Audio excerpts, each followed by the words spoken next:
Arnold, we move to estoppel. This is sort of fallback position for all the respondents, which they've raised on their respondents' notice. The first point to make about it is that the position on this part of the case seems to have been moving around quite a bit. There's been a bit of shifting. And it's quite important just to focus on what the pleading of estoppel actually is, and then how it's been addressed in the judgment, and then just compare this with how things are being put in the respondent's notice. In terms of the defence, the pleading of estoppel is at paragraphs 116 and 117. So that's in the core bundle at tab 11. The heading of estoppel you'll see features at the end of page 162. And paragraph 116 contains the plea of estoppel by deed. So what's referred to, as you'll see on paragraph 116, is what's referred to, I think, in the skeleton arguments as the waterfall agreement. I think it's defined in this defence as the agreement from the 19th of November 2019. And you'll see the plea of estoppel by deed in paragraph 116, subparagraph 4. So that's how that part of it's put. And what's essentially said is that the recitals contained a statement which is quoted on paragraph 116, subparagraph 1, that joint administrators were appointed as joint administrators of each of the companies on 18th September 2019. So that's the key thing that seems to be focused upon for that particular part. Then at paragraph 117, it's quite a long section, really starting from the 19th of November 2019 onwards, with various bits of correspondence between Mr. Cousins and Ms. Fukuda and the respondents or people who represent them. And that runs all the way through to page 165. It ends, I think, with a reference to some documents from the 1st of November 2019. We'll see that at the top of page 165.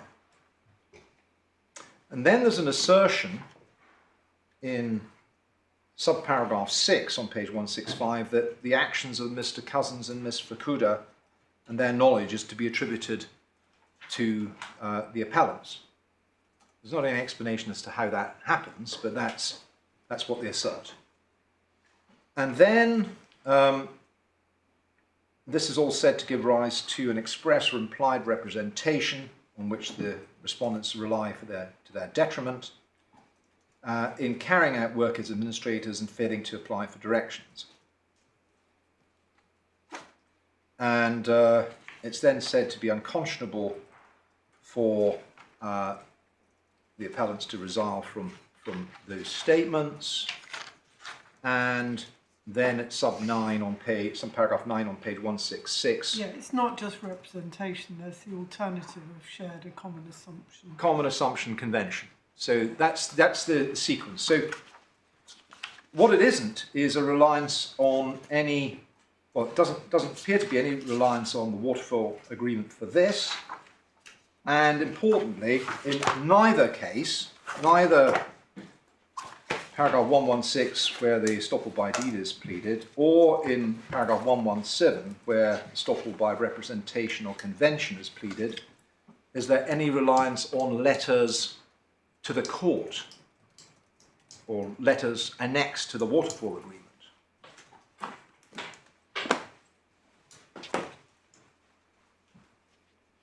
Now, that's the way it's pleaded in the defence.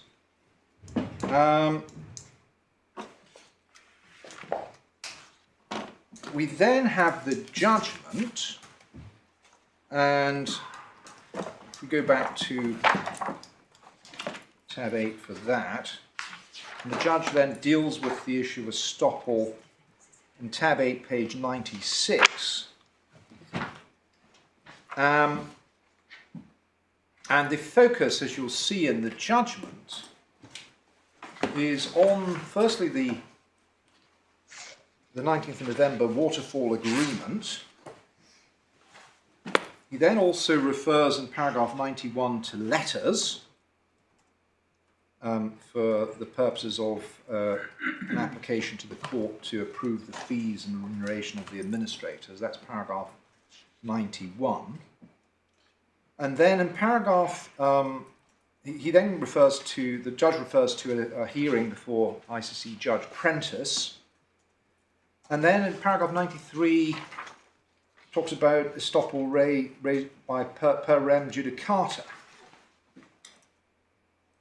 Now, when we prepared the application for permission to appeal, we rather thought the judge was somehow relying upon estoppel per rem judicata. But when he dealt with the application for permission to appeal, he denied that he'd made any finding of estoppel per rem judicata.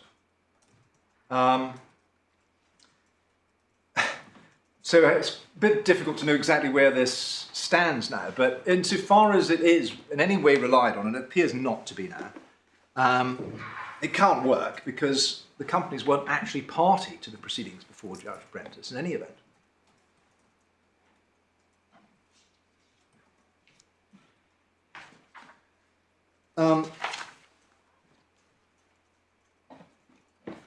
Then the next part of the judgment that's relevant is where he then goes on, I think by reference again to the hearing and proceedings that took place before ICC Judge Prentice.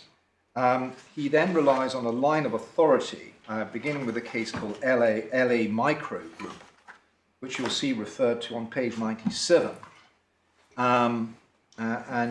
He starts the analysis really paragraph 95 onwards, and LA Micro is then referred to in 97 and 98, and he then also refers to a case called Malik and Malik on page 98, paragraph 100, where the type of estoppel he's now referring to could be seen as a species of abusive process. And what he's getting at here seems to be where a party's presented one position to the court and obtained a judgment and now takes a different position in different proceedings. And that's a summary of what he's saying in paragraph 96 on page 97.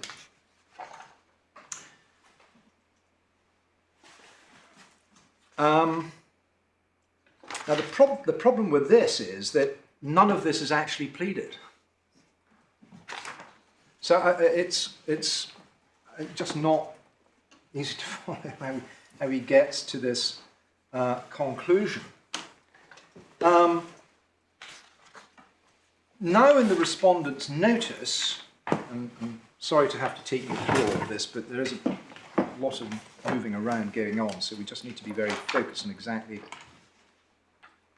how it works. If we go to the respondent's notice, which is in the core bundle at tab 2, and the relevant passages on page 20, where we have the grounds for trying to uphold the judge's judgment.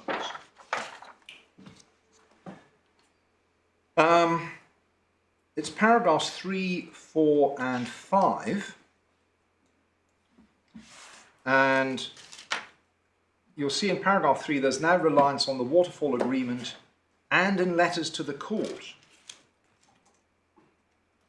And it said that those things should have given rise to estoppel by representation.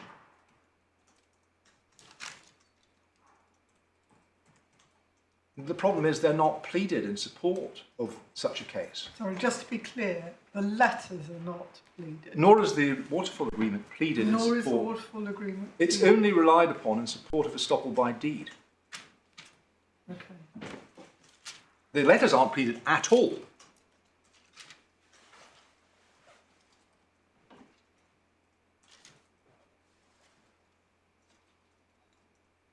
And you'll see that the same things are relied upon in support of estoppel by convention in paragraph 4. And then we have the reliance upon estoppel by deed by reference to the waterfall agreement, which is indeed pleaded, and that's in paragraph 5. So the only bit of this that actually relates to the pleaded case is paragraph 5.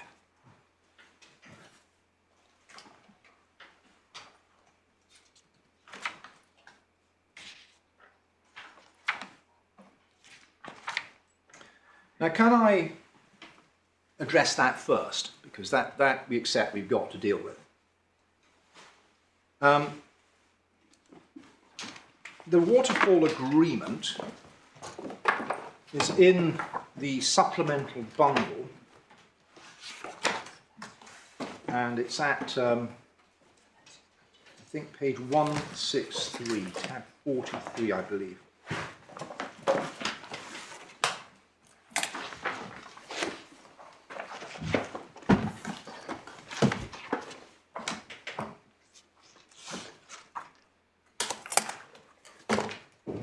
And you'll see that the recital, the list of parties rather, includes the companies, which are the appellants in these proceedings.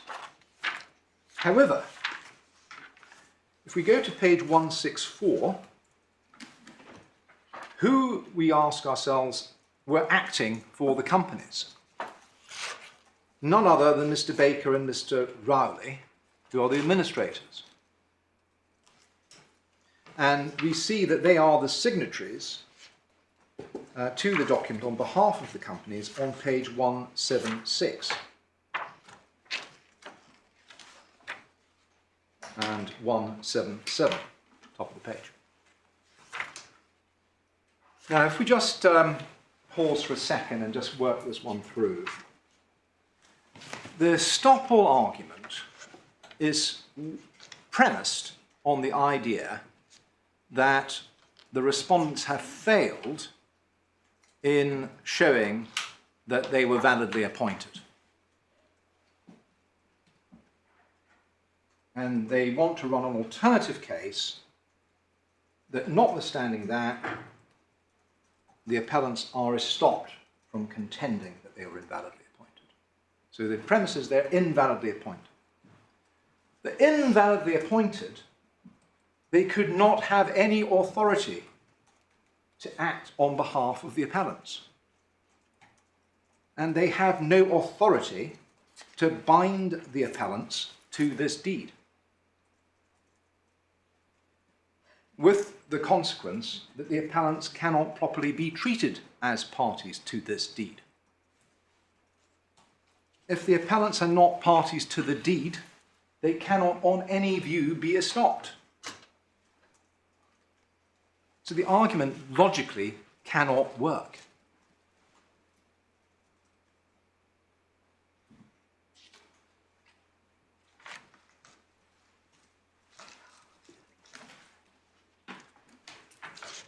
Even if we were wrong. It's a tiny point. Sorry. And I apologise for taking up time over it, but Of course not.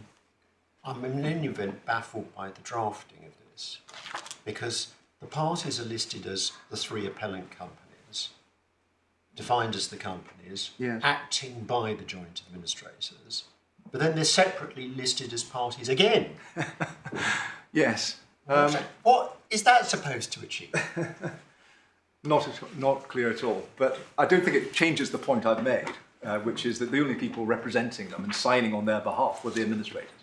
Is that? My lord, I apologise for interrupting, my learned friend. It's because Mr. Cousins also signed as a director of Glint Pay, so it was signed by the administrators on behalf of the companies and also by their directors, which you can see at page 178. That's why they appear twice.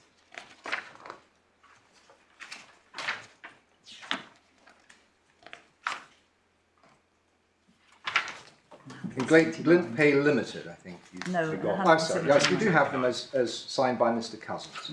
But whether he could have had, well, in any event, even if that were a good point, that he somehow added additional authority which was absent because of the administrator's lack of authority, even if that were right,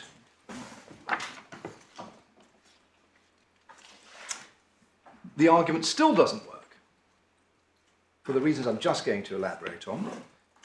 If we could please look at an extract from Chitty on contracts, which is in the authorities bundle at tab 43.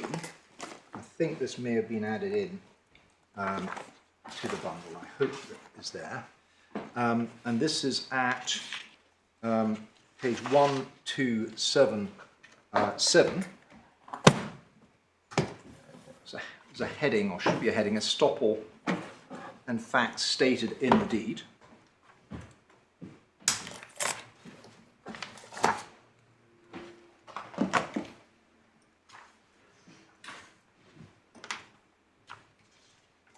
And if I could just take it up in the passage that appears after the quotation at the beginning of paragraph 1-135, it's about 5 lines down. The learned editor states, the scope of the doctrine is extremely limited in modern law. First, it only applies between the parties to the deed and those claiming through them. Secondly, it only applies when an action is brought to enforce rights arising out of the deed and not collateral to it. Thirdly, it only applies if the statement is clear and unambiguous. Fourthly, it does not prevent a party from relying on defences such as non est factum, fraud, illegality, or incapacity. In such cases, the facts may be pleaded in order to defeat the deed. Now, if I just take the second point, it only arises where an action is brought to enforce rights arising out of the deed and not collateral to it. The authority that's actually referred to in the footnote to the passage there's a number of different cases, but one of them is a case called Carpenter and Buller. That one is one which we've added to the authorities, and I think it should be at 1260. Find the passage.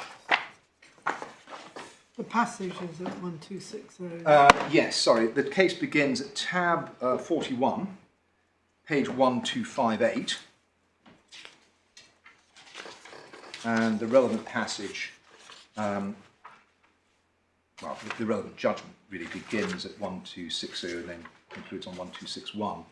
But it was, it's summarised, I think, well, if I go straight to the relevant passage, it's a decision of Baron Park. It's we're back into the 19th century when we're dealing with this particular doctrine.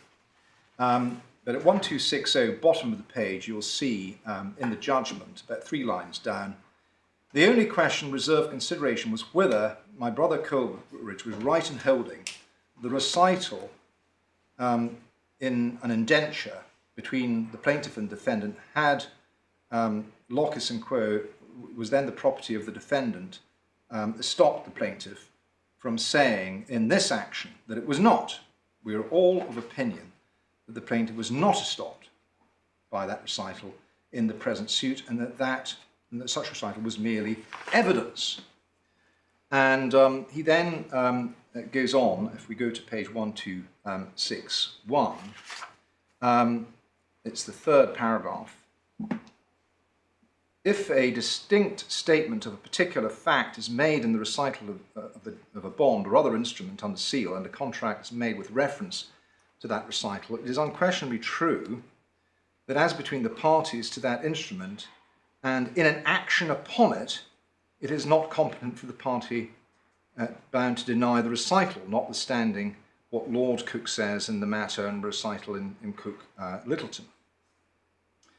And if I then just, there's a reference to another case called Lanniston, and then about 5 lines down from there, there is a sentence beginning, all the instances given, and then there's a reference to a digest and estoppel, under the head of estoppel by matter of writing, except one which relates to a release, are cases of estoppel in actions on the instrument in which the admissions are contained. By his contract in the instrument itself, a party is assuredly bound and must fulfil it, but there is no authority to show that a party to the instrument would be estopped in an action by the other party, not founded on the deed and wholly collateral to it, to dispute the facts or admitted through the recitals, which would certainly be evidence. So the point is that they're evidence, but unless the action is actually on the deed, there is no estoppel. And that has been the position for a very, very long time. We are not bringing our proceedings based on this waterfall agreement, and consequently, whatever the recital may say, it's not going to give rise to an estoppel. Most will be evidential. The second point is that, as the passage from Chitty is summarised, the statement must be clear and unambiguous. What that actually means is it can't just be implicit in the statement, or it can't be simply a matter of inference from the statement. It has to be explicit.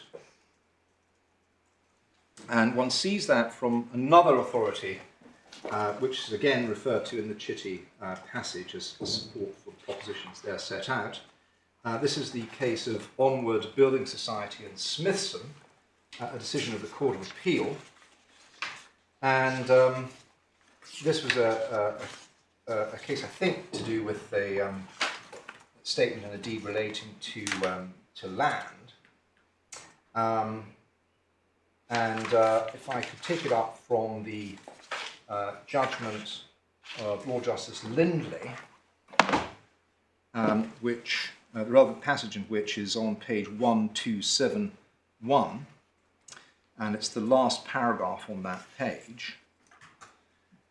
There is no estoppel which prevents the defendants from denying that they conveyed the fee to Townley by the deed. Looking carefully at the cases, especially a case called Wright and Bucknell, and then there's several others referred to, I think that there is not in the deed any such averment that the vendors were seized in fee as would have stopped them. It is settled that a grant of land with covenants for title does not stop, and in the present case, though the recitals lead to the inference that the vendors were seized in fee, they do not state that they were.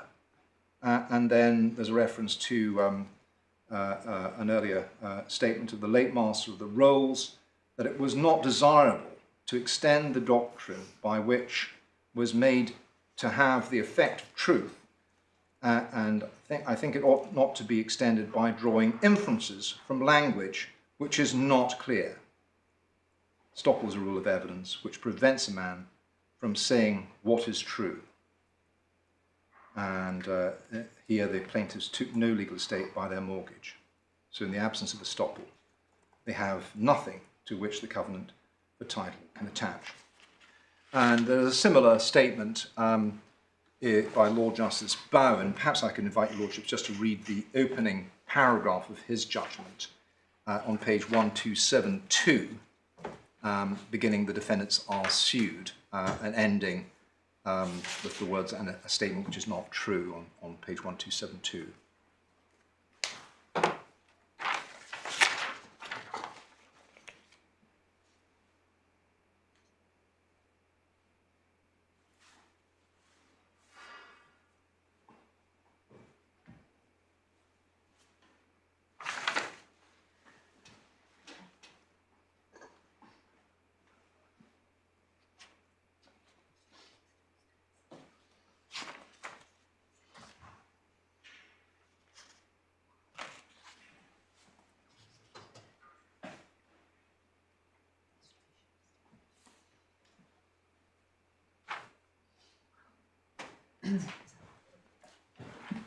I'm grateful. And similarly, in the judgment of Lord Justice A.I. Smith, on page 1273, you'll see the concluding statement. It's in the last two lines.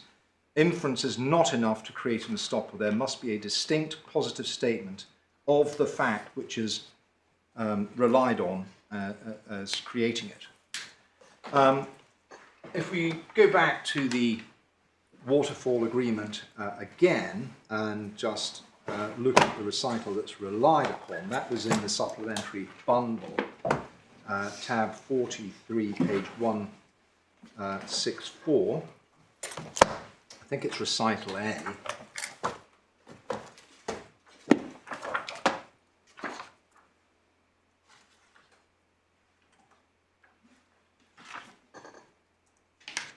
It's simply the joint administrators were appointed as joint administrators of each of the companies on 18th September 2019, and that can be treated as a statement de facto appointed. Doesn't necessarily mean validly. And if that was what was to be said based on that recital, it should have said so explicitly.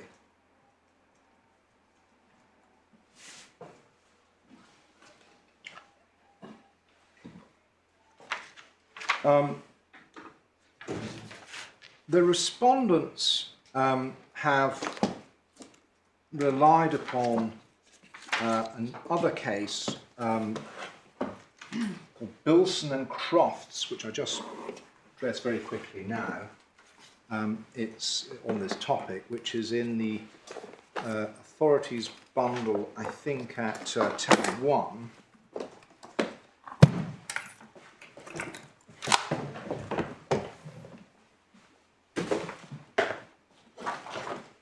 And I think this is for the proposition that it doesn't have to be an action on the deed, it could be relied on more generally. Perhaps if I could just invite you to first of all look at there's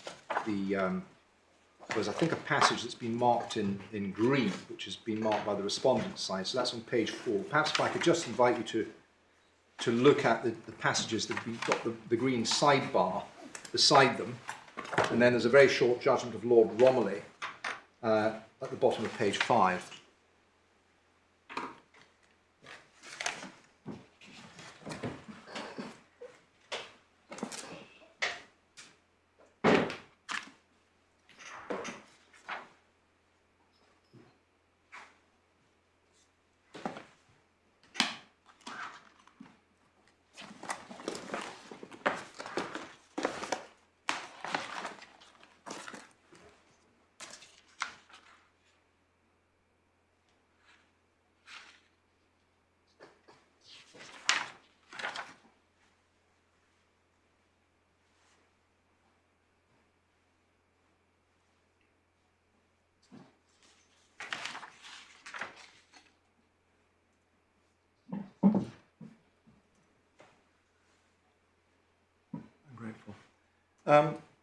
We respect to submit that doesn't really change the position at all for a number of reasons. First of all, it's not actually at all clear that the estoppel doctrine was actually applied in that case, and the authorities, the commentators who had referred to the case have treated it simply as a case showing that what's contained in a recital to a deed might be evidence, but not estoppel.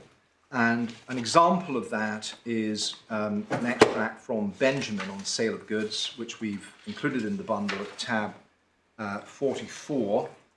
The relevant passage is on page 1282.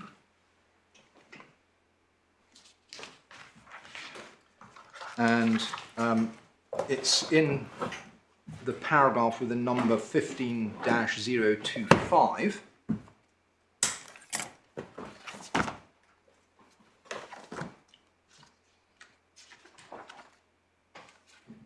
And just in the last part of that paragraph, the last passage, the buyer's own statements in documents or correspondence may be strong evidence against him. Thus, where under a trust and a will in favour of a beneficiary until he should inter alia become insolvent, the beneficiary executed a composition deed for the benefit of his creditors, which contained a recital that he was unable to pay his debts in full, it was held that the recital proved his insolvency at that time. So the footnote we'll come to in a second, but this is treated as a strong evidence case, and the footnote, I think, is 164. If we go over to page 1284, what authority is referred to for that? The Bilson case. And in our submission, that's the right way to treat it, because otherwise it's out of line with all of the well-established authorities on the topic.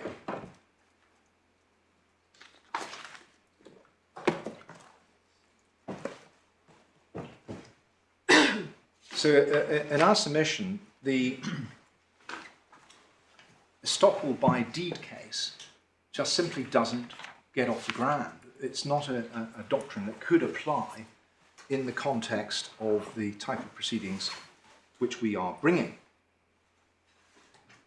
The alternative case, which is the one based on estoppel by representation and convention, the one that's actually pleaded isn't actually being run.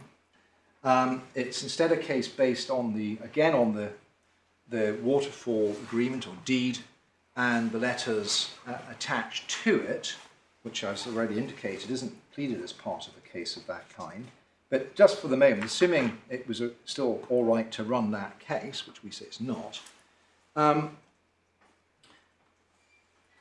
the relevant agreement and letters are really said to give rise to the estoppel because of the way in which, first of all, they were dealt with in the proceedings that ended up before ICC Judge Prentice, which were actually proceedings not about the appointment or the validity of the appointment of the respondents at all, but rather over whether or not their remuneration was to be approved or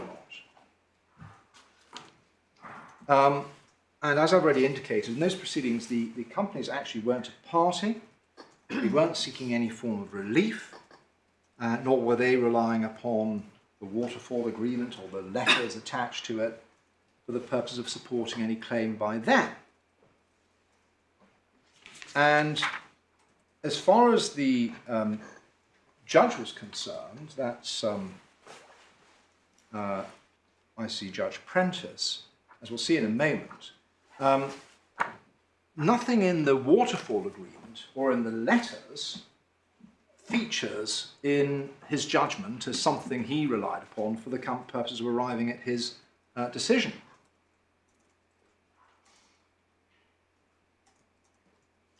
And if I could just show you the materials about how he got to his conclusion. We've got both. Just before we get there, just to be clear what letters we're talking about. Yes, sorry, I should refer you to. Could we? Because there are letters, or at least one, appended to the waterfall agreement. Yes. Are those the relevant letters? They are the relevant letters. Okay, so they're in a schedule to it. there's certainly one all start at page 189. So we need to go back to the waterfall agreement, which is in tab 43. And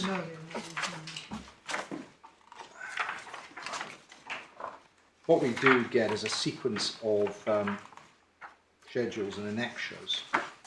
So if I could,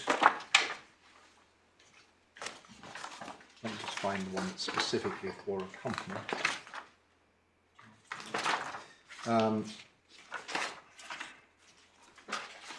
Here we go. If we go to page 207,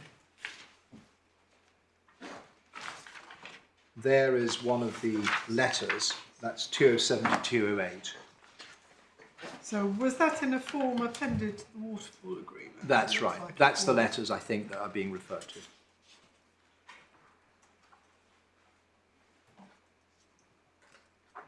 So is there one? Is the point? Is there one from each company, or is Yes, there there's one to from it? that one I've just taken you to is Glint Pay Ltd. Yes. And then we have one from Glint Pay Services at 215 to 216.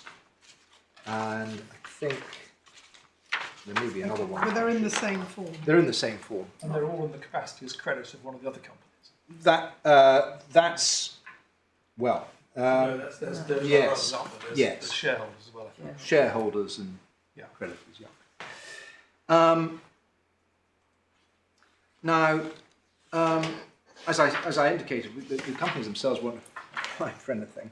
And when we come to the way in which the matter was dealt with when it came before ICC Judge Prentice, we can go to perhaps his, there's a transcript, first of all, the proceedings before it, and then there's his judgment. There, first of all, tab 44, page 221, you'll find the transcript. And not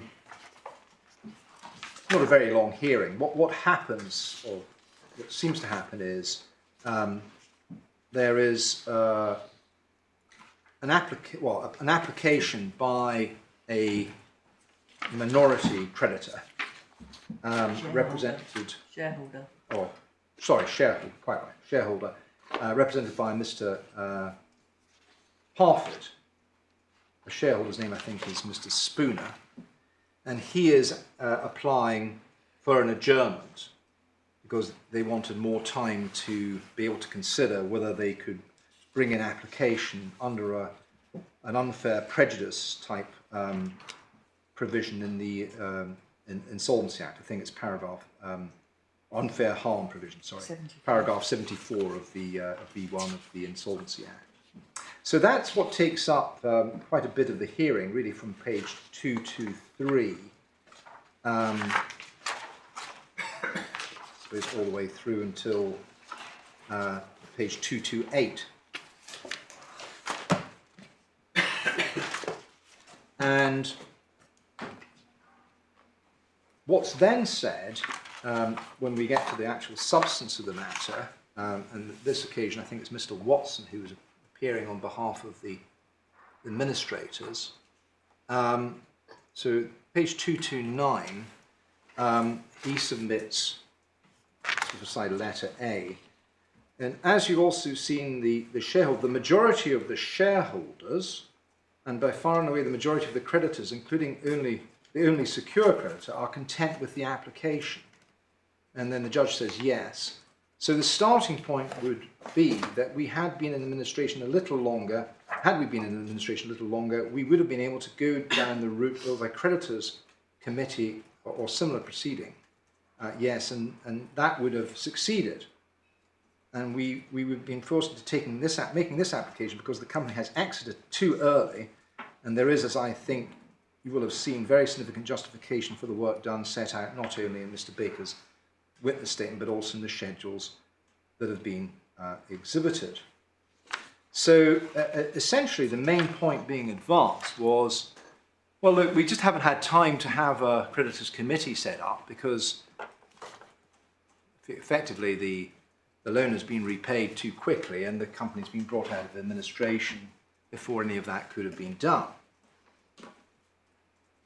But had we done it, we would have got approval. And the same point then features really in the judge's judgment. And that's at tab 45. It's quite a short judgment. Perhaps I could just invite your Lordship to read it. It's at 235 to 236. It's just six paragraphs.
So what is we submit evident from both the transcript of the hearing and the judgment itself is there hasn't been a creditors committee because we haven't had time. Had there been one, we would have got the approval. It's got nothing to do with the company's position. And as you'll see, none of the letters are referred to, or indeed the deed. Now, this is all quite important because the key decision which seems to underpin the argument about estoppel here, which is in fact the one referred to by the judge in his judgment, is the decision of the Court of Appeal in a case called LA Micro Group, which is in the authorities bundle tab 27, and it begins at page 914.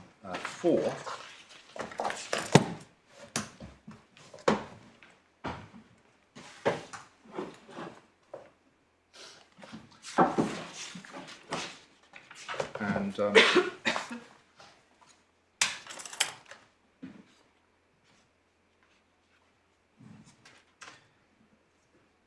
principal judgment is that of Sir Christopher Floyd, and perhaps if I could take you to the relevant passage straight away, that's at page 922, where there's a heading, estoppel by conduct. And he begins by referring to a 1964 decision called Kok Hung and Leong Chung Kweng, and an observation of Viscount Radcliffe that a litigant may be shown to have acted positively in the face of the court making an election and procuring from it an order affecting others apart from himself in such circumstances that the court has no option but to hold him to his conduct and refuse to start again on the basis that he has abandoned. And then there's reference to some further cases, including Gandhi and Gandhi, and there's various passages quoted from that. And after referring to those cases, in paragraph 22, His Lordship then said, the phrase used in these cases suggests that it is not every change of position by a party or a witness which will create this form of estoppel. Viscount Radcliffe's formulation requires, A, that the party's stance in the earlier proceedings was the means by which he procured an order, and B, the circumstances must be such that the court has no option but to hold him to his former stance. In Gandhi, Lord Justice Cotton says that the earlier decision was in favour of the husband on the ground that the deed providing a continuing obligation. Lord Justice Ban said that the husband had succeeded on the footing of that construction of the deed. These phrases suggest that it must be apparent from the earlier judgment that the stance taken by the party was the reason for the judgment which he obtained, and that would in all the circumstances be unjust to allow the party to resolve from the stance taken earlier. Well, first of all, we didn't get any judgment because we weren't actually applying for any relief. But secondly, it certainly wasn't the case that the orders made by ICC Judge Prentice were only made because of the contents of the waterfall agreement or the letters annexed to it.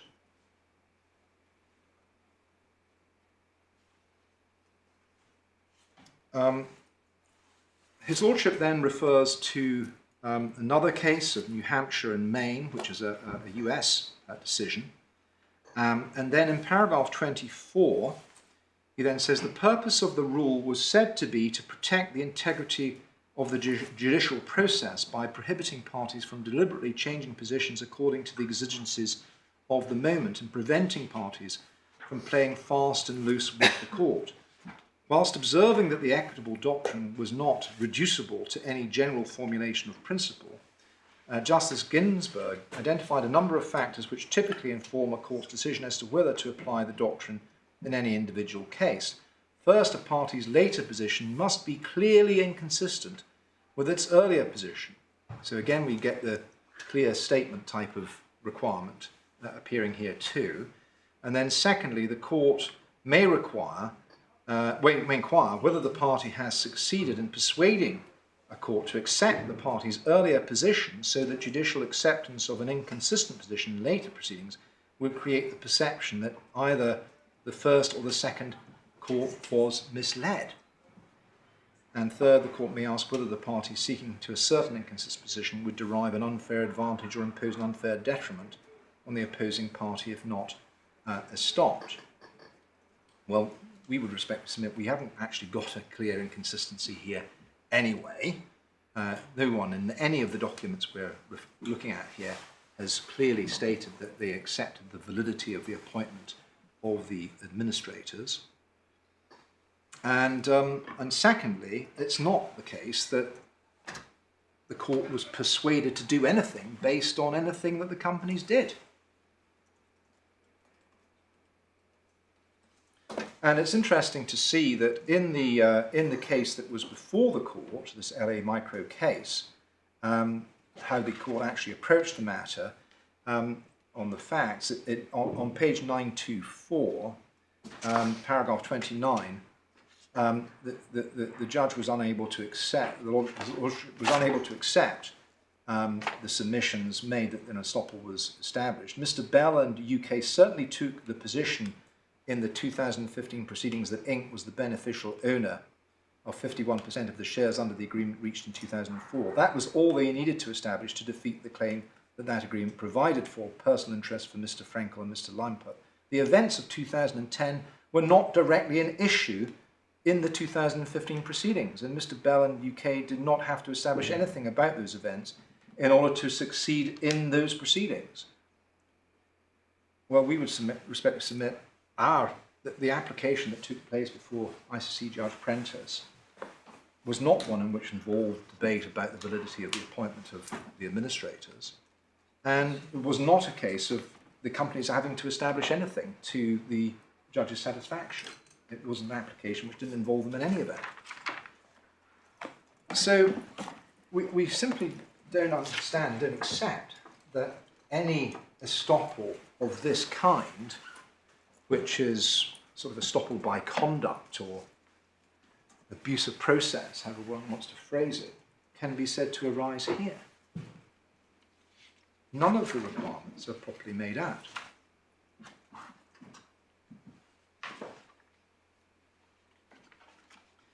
And in any event, if it's to be said that this gives rise to some sort of other estoppel by representation or convention, we would still be into the question of what reliance to the respondent's detriment occurred. And although they've asserted that they might have applied for directions and perhaps acted in some other different ways, all of that would need to be tested. They may, and we submit were, no doubt confident about their own position and probably willing to proceed based on whatever indemnity arrangements they had with the creditor who appointed them. One would have anticipated that they would have wanted to have a creditor indemnity before acting in connection with the administration, but all of that would need to be considered and tested in the context of these proceedings if we are going to get into the issue of estoppel. Can I just ask something, hopefully to dismiss it as irrelevant, but one of the things that struck me on reading was the administrators got their discharge. Yes. So you might think, well, they've got their discharge. Isn't that a good argument here? But I think I'm right in saying that was an issue that in fact was raised below, not before the judge here, but back in 2019, because the companies applied to for an order or a direction that the discharge would not apply to claims that were notified before the end of December 2020, or no, 2019, I think. And ultimately that was dismissed as being an OTO's thing to do because ICC Judge Jones, I think, said or found that there being an improper, if there was an improper purpose, it meant there was no administration at all, so there could be no discharge. Is that all correct? Is that the I'll reason? you just check that if you allow me. Yeah. Okay, I'm told that that is correct. Right. Yes. Yes. So that's not. That's why it's not an issue. Indeed. Yeah. Yes.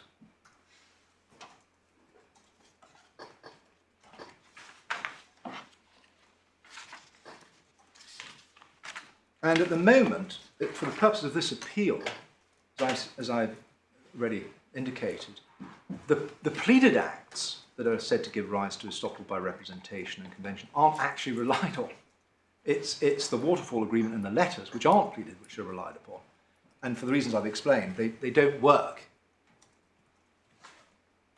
as any form of estoppel, whether it by representation, convention, conduct, abuse of process. None of them properly meet the requirements.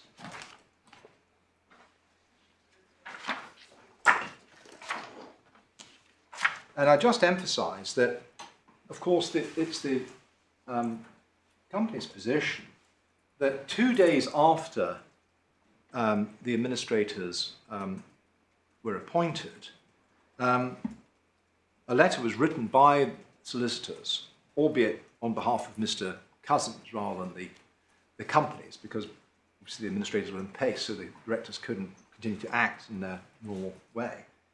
But a letter was written by solicitors instructed by Mr. Cousins, in which the validity of the appointment was questioned and the reservation was made regarding a challenge to the appointment.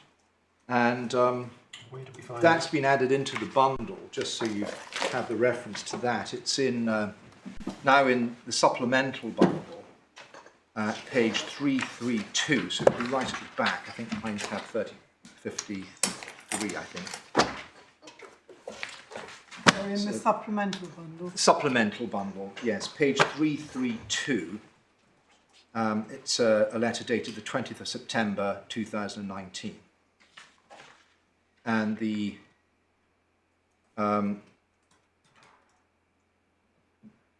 reservation is on page 333 in the the pre-penultimate paragraph.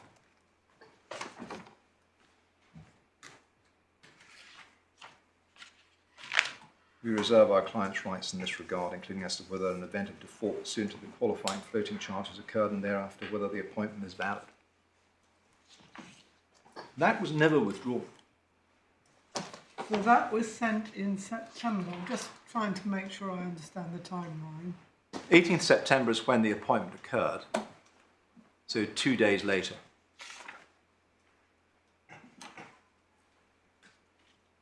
And given that... When did the discharge actually occur? Oh, that was 20th of November.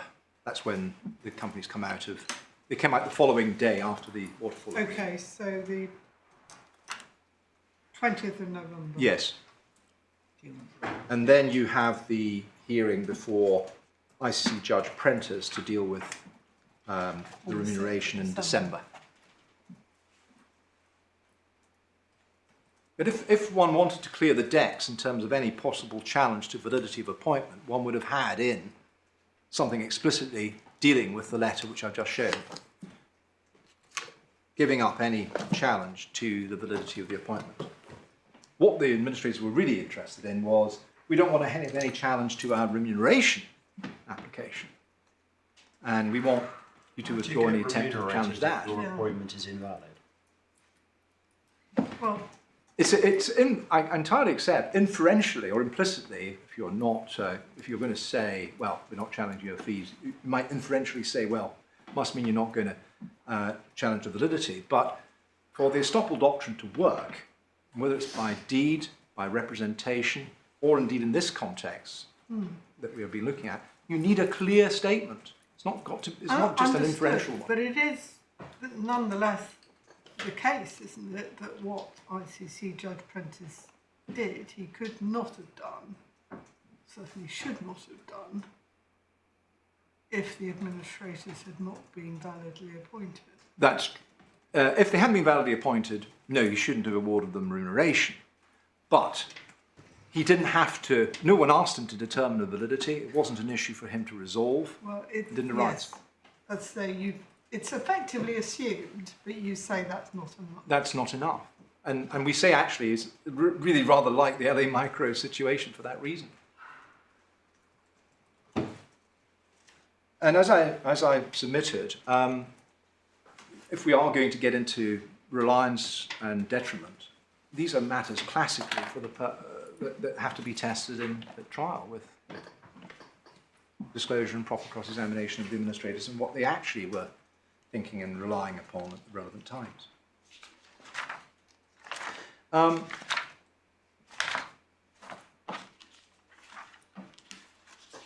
I can see, I think I may have actually finished rather early.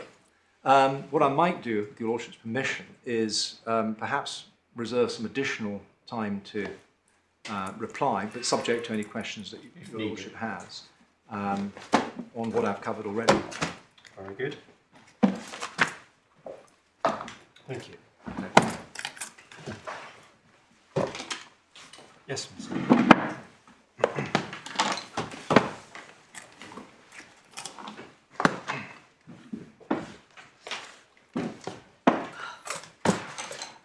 My lords, my lady, I'm going to address you on the construction point and the proper purpose point, including those raised in paragraphs 1 and 2 of the Respondents' notice. And then my learned friend, Mr. Watson, recently appointed to Silk, well deserved, who wasn't in Silk at the time, before the judge below, will then address you on the same point that he addressed the judge below, which we can compendiously refer to as the estoppel abuse point.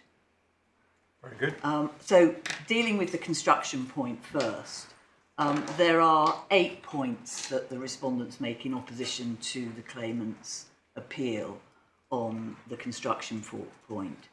At first, at paragraphs 8 and 9 and 32 in particular of the skeletons, the claimant skeleton argument, they claim that the information provisions should be read against the background that the guarantee and debenture was bespoke, they now say, and that the original lender, Brahma, was an investor in warrants issued by the first claimant, and it was bespoke for that reason. This ignores, we say, 2 things. First, the argument that the guarantee and debenture was bespoke contradicts the particulars of claim at paragraph 34b, and we'll come back to that in a minute. And that paragraph 34b was signed with a statement of truth by Jason Cousins, who's director and a major investor in the first claimant. And the second point is that upon the assignment of Niven to Niven, Niven also became an investor in C1, if you say that having warrants creates an investor, even though it just created an option to acquire shares, because upon that assignment, Niven also received and was assigned 50% of Brahma's warrants. And one can see that from clause 212 of the assignment, which is in the supplemental bundle, tab 13, page 55. So, I mean, to the extent that an argument was being made that Niven should be treated in some way differently from Brahma, because Niven was a pure lender and not an investor, that's not the case. Niven also became an investor as a consequence of the assignment. I didn't understand the submission to be based on Niven standing in a different position. I thought the submission was based upon the interpretation of the agreement as an agreement on the date it was signed. Well, if that's your understanding, and my learned friend doesn't disagree with it, I wasn't quite sure from what she was saying. If one On the question of the guarantee and debenture being bespoke, if we can just look at the particulars of claim, which are in the core bundle, tab 10, page 113.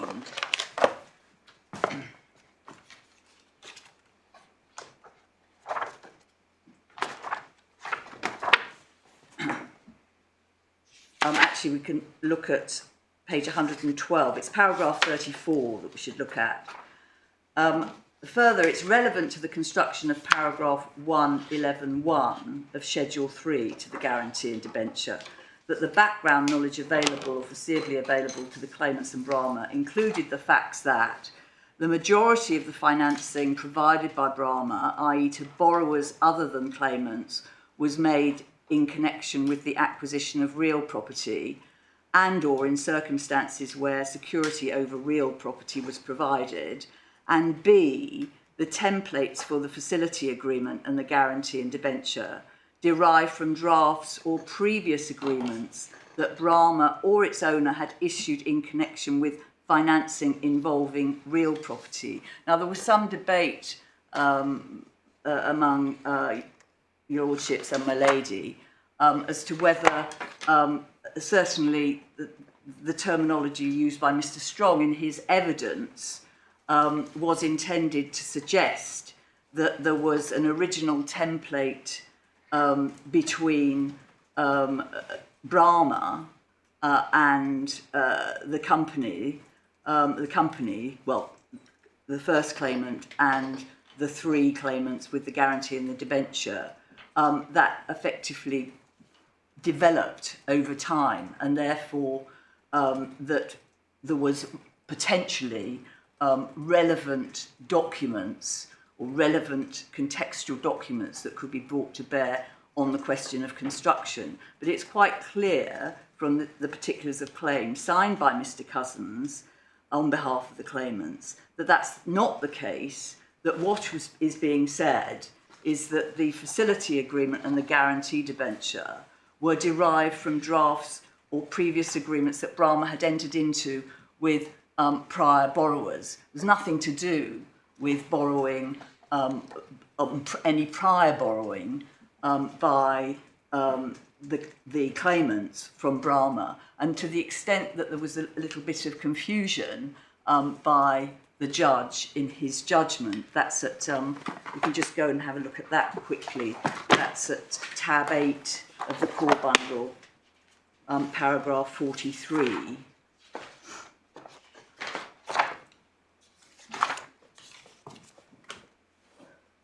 Where the judgment says the claimants argue that since this is a professionally drafted agreement, a narrowly textual approach must be the correct one. However, I think it's clear from the context of the production of this agreement that's not entirely correct. The claimant themselves point out that the genesis of the guarantee and debenture was a document first agreed between Glint and Brahma, where Brahma had provided finance for the purchase of certain fixed assets. Indeed, they plead the majority of the financing provided by Brahma was made in connection with the acquisition of real property.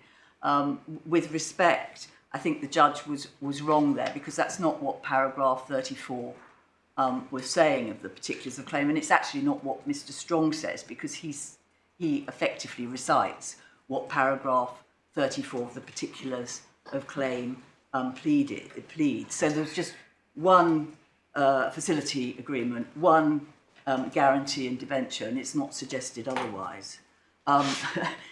It's a sort of matter of interest that actually, if one looks at the schedule of the guarantee and the debenture, Schedule 1, which is ostensibly dealing with real property that has been charged, is actually empty. So one doesn't need to get into a debate about that today, but it's quite odd if this was a template for mortgaging real property, that Schedule 1 is completely empty. That's at page 31. Well, it rather of tab emphasises 3. it is a template. Well, possibly, but not but certainly in this case, there was lots of other things that were being provided for. And it, interestingly, no charges over, or at least no mortgages over real property. So that's the first point. It wasn't. There's really no suggestion either way whether it was bespoke or a template. The second point is... Sorry, can we Yes. disentangle those two agreements? Yes. I quite understand what you say about paragraph 34 of the particulars of claim and Mr. Strong's Yes. evidence. I understand that. But I think the point about it being, you used the adjective bespoke, and I think Mr. Marshall did use that at one point. That's in his skeleton at paragraph 32. Yeah, indeed. I think that seems to me to be a slightly separate point, because one is a question about factual matrix. Yes. But Oak argument is based on the text of the agreement. Yes. The argument is, look at the text of the agreement, you can see that this is a bit special just on its face.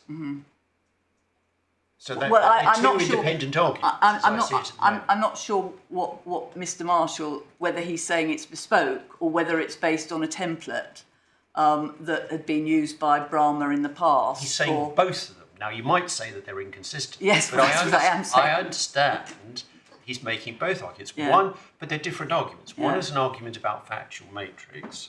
The other is an argument about what you see on the face of the agreement. Yes, yes.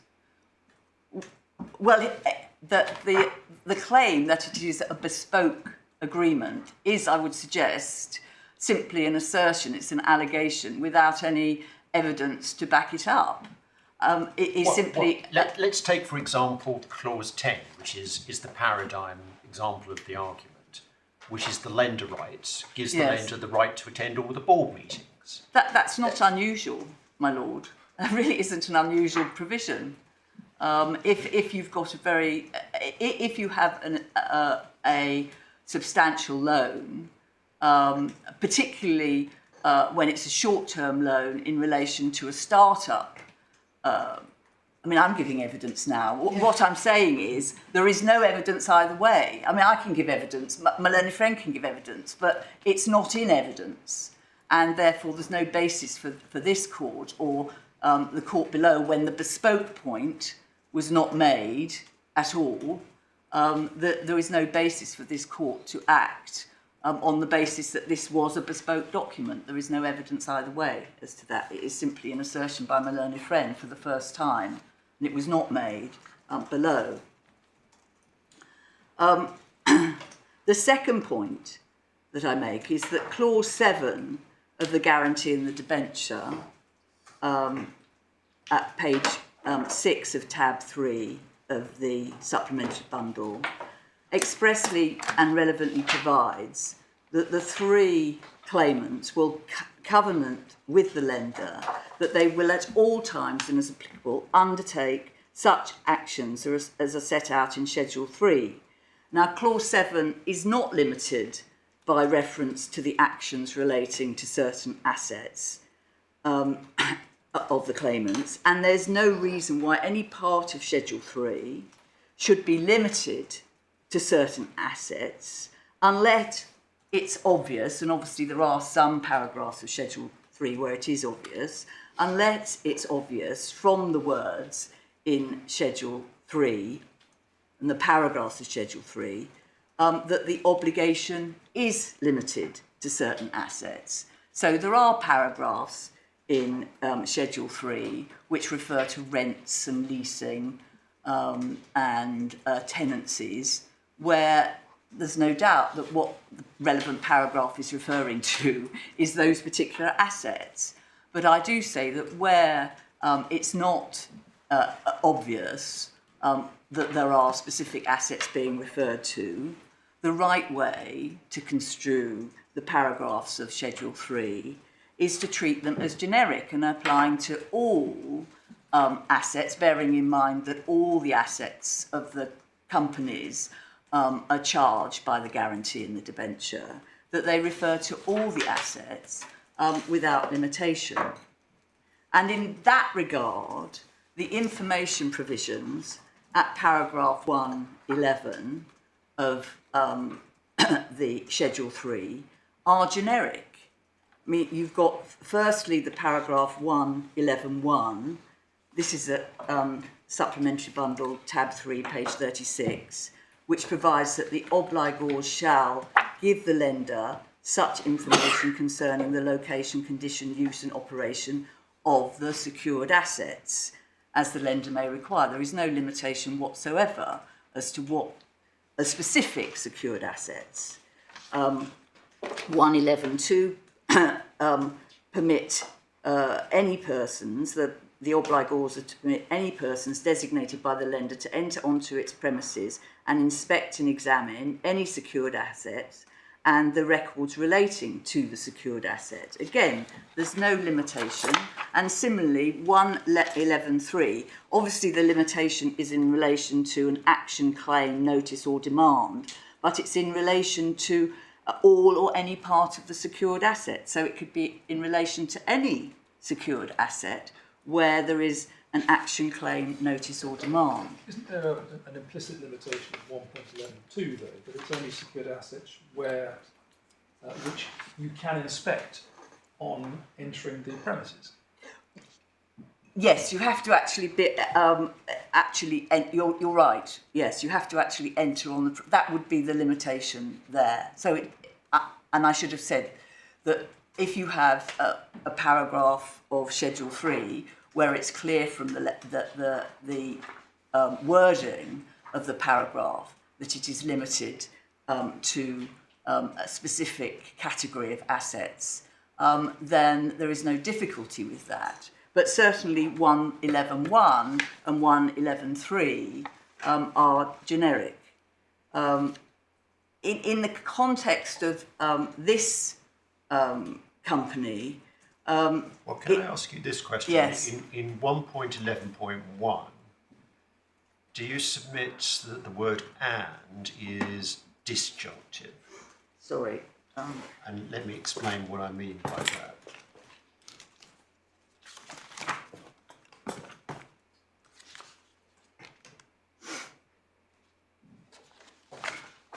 Right. So when we read, Yes. give the lender such information concerning the location, condition, use and operation, Yes. is it your submission we read "and" as meaning "and or"? Yes. It's not all four of them.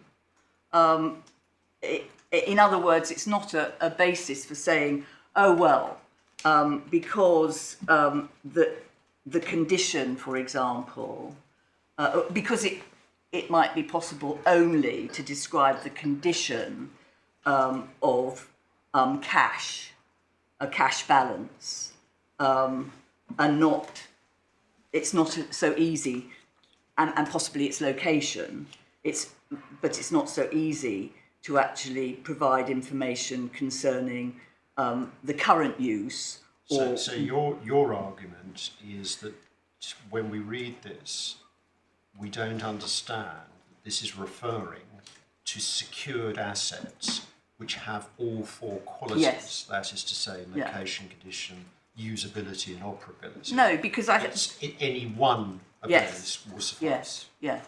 Because which case, why does the drafter not use the word "or"? Because very often people don't use "or". That look. Okay. They don't use the "and" oblique "or". One needs to look at the purpose of paragraph 111, which is to provide the lender with information about the security of his security and the extent to which the money that he is loaned is likely to be recoverable, and what the risks are.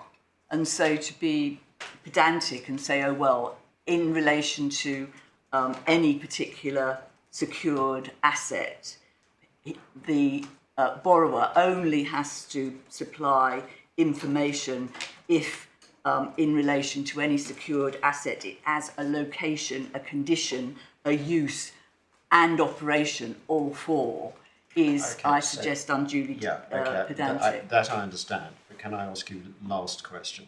So Mr. Marshall's fundamental argument on this is that reading the language together, the natural inference is that what's being talked about are tangible assets, because tangible assets all have location, condition, use and operation, whereas the same is not true of intangible assets. That's the argument. Well, I would respectfully adopt Lord Justice's Zacaroli's comment that this is a mortgage and debenture, guarantee and debenture that charges, importantly in charges, in the case of this company, all the undertaking of the companies. I mean, one needs to appreciate, I mean, it's set out in particulars of claim, the nature of the business of the companies, which is a fintech company, a startup, which has an app, which whereby they are effectively providing an exchange, a platform for customers to buy and sell currencies and gold bullion. Even in relation to that, your point about and meaning and or may still be needed, because you don't really talk about the use of an undertaking, for example. No, but you would be talking about, that's, yes, my point about that the disjunctive still remains. I mean, we would still be talking about the condition of the undertaking. I mean, if I had to, I think I'd probably say a company trying to assist the lender could always shoehorn any asset into location, condition, use and operation. I mean, if one takes, for example, cash, the location of the cash is at X bank, the condition of it is currently there is X amount of cash at the bank. The use of it is we're using it for day-to-day operations that run at so much a week, and the operation might be the operation of the running the cashes that we pay. We use it to pay bills on a 14-day rolling basis or something like that. So it's not impossible to fit cash into all four of those categories. What I say is, though, is that a more purposive and sensible construction is that the lender is entitled to ask for information about the secured assets, and if the information concerning a particular secured asset only more sensibly fits into only one of the four descriptions, then the borrower would be in compliance by providing information only in relation to one of the four descriptions.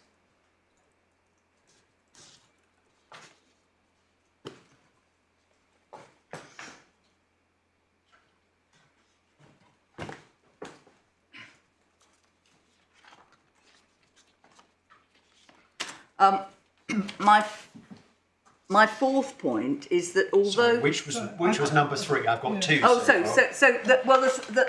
the third point was that the information provisions are generic. Okay. And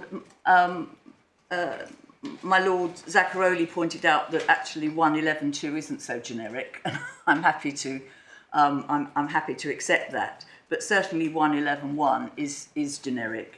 And insofar as we're talking about claims, notice and demands and actions, 111.3 is generic and applies to any secured asset. Fine. Point 4. Fourth, yeah. Although the claimants at paragraph 29 of their skeleton point to certain clauses that are directed at subsets of the secured assets. I don't know whether you want to look at their paragraph 29, but the point that I'm making here is that although one accepts that there are certain terms of the guarantee and the debenture that secure certain subsets of the secured assets and refer to subsets of the secured assets, that given the generic drafting of paragraph 111, it doesn't make sense, it defies logic to argue, as the claimants do, that the information provisions do not extend to information concerning all the claimant's assets. And that's a point that we make at paragraph 14.1 of our skeleton argument.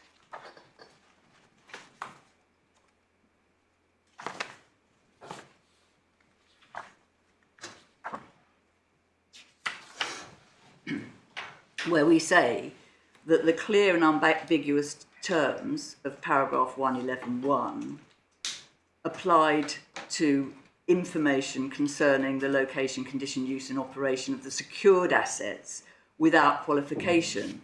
And we say, I think I've made the point already, had it been intended that paragraph 111.1 would apply only to real property or fixed assets, which is what I think is being submitted now, although I think initially it was just real property, then it would have said so. In fact, it would be very strange to read the words secured assets as not including assets which were in fact secured. It would be particularly odd to limit the definition to fixed assets, but to exclude other assets such as cash and book debts.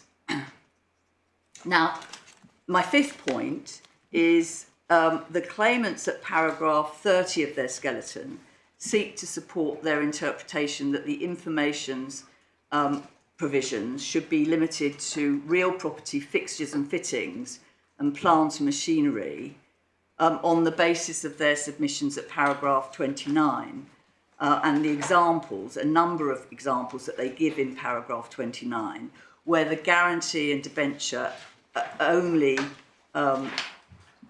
refers to a part or a subset of the secured assets. But even there, on their own case in paragraph 29, it doesn't stack up. So, for example, they refer at paragraph 29.3 of their skeleton argument to clause 9.3 of the guarantee and debenture. And if we could just...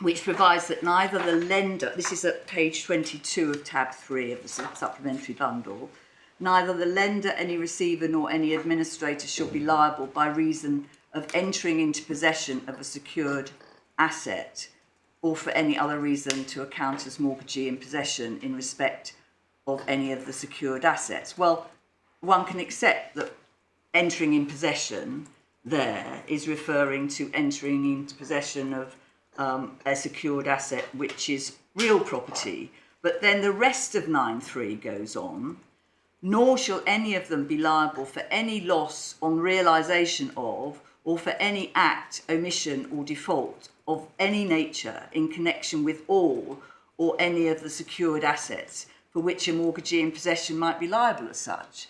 So that's much, much wider than simply real property, and the example that is given at paragraph 29.3.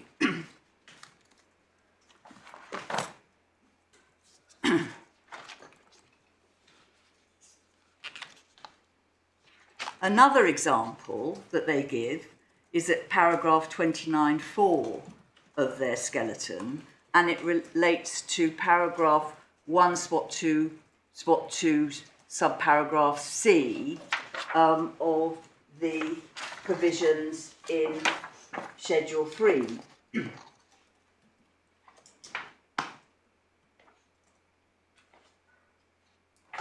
Where this is at page 34 of tab 3, and 1.2.2c provides that the obligors shall promptly effect any maintenance, modifications, alterations or repairs that are required by any law or regulation to be effected on or in connection with the secured assets.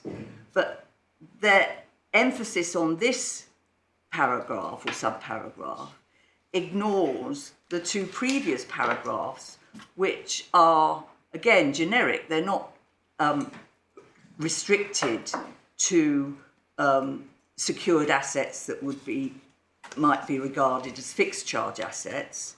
1.2.2a, the obligors shall comply with the requirements of any law and regulation relating to or affecting the secured assets or the use of it or any part of them. B, obtain and promptly renew from time to time and comply with the terms of all authorisations that are required in connection with the secured assets or their use, or that are necessary to preserve, maintain or renew any secured asset.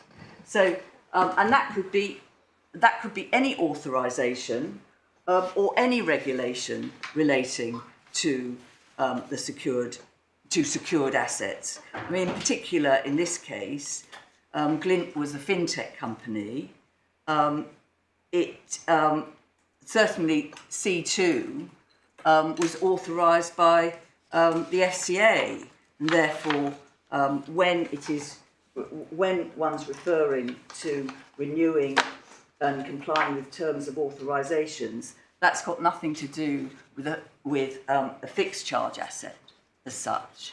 But it is related to the secured asset, namely the undertaking as a whole, which without FCA authorisation, C2 would not be able to function.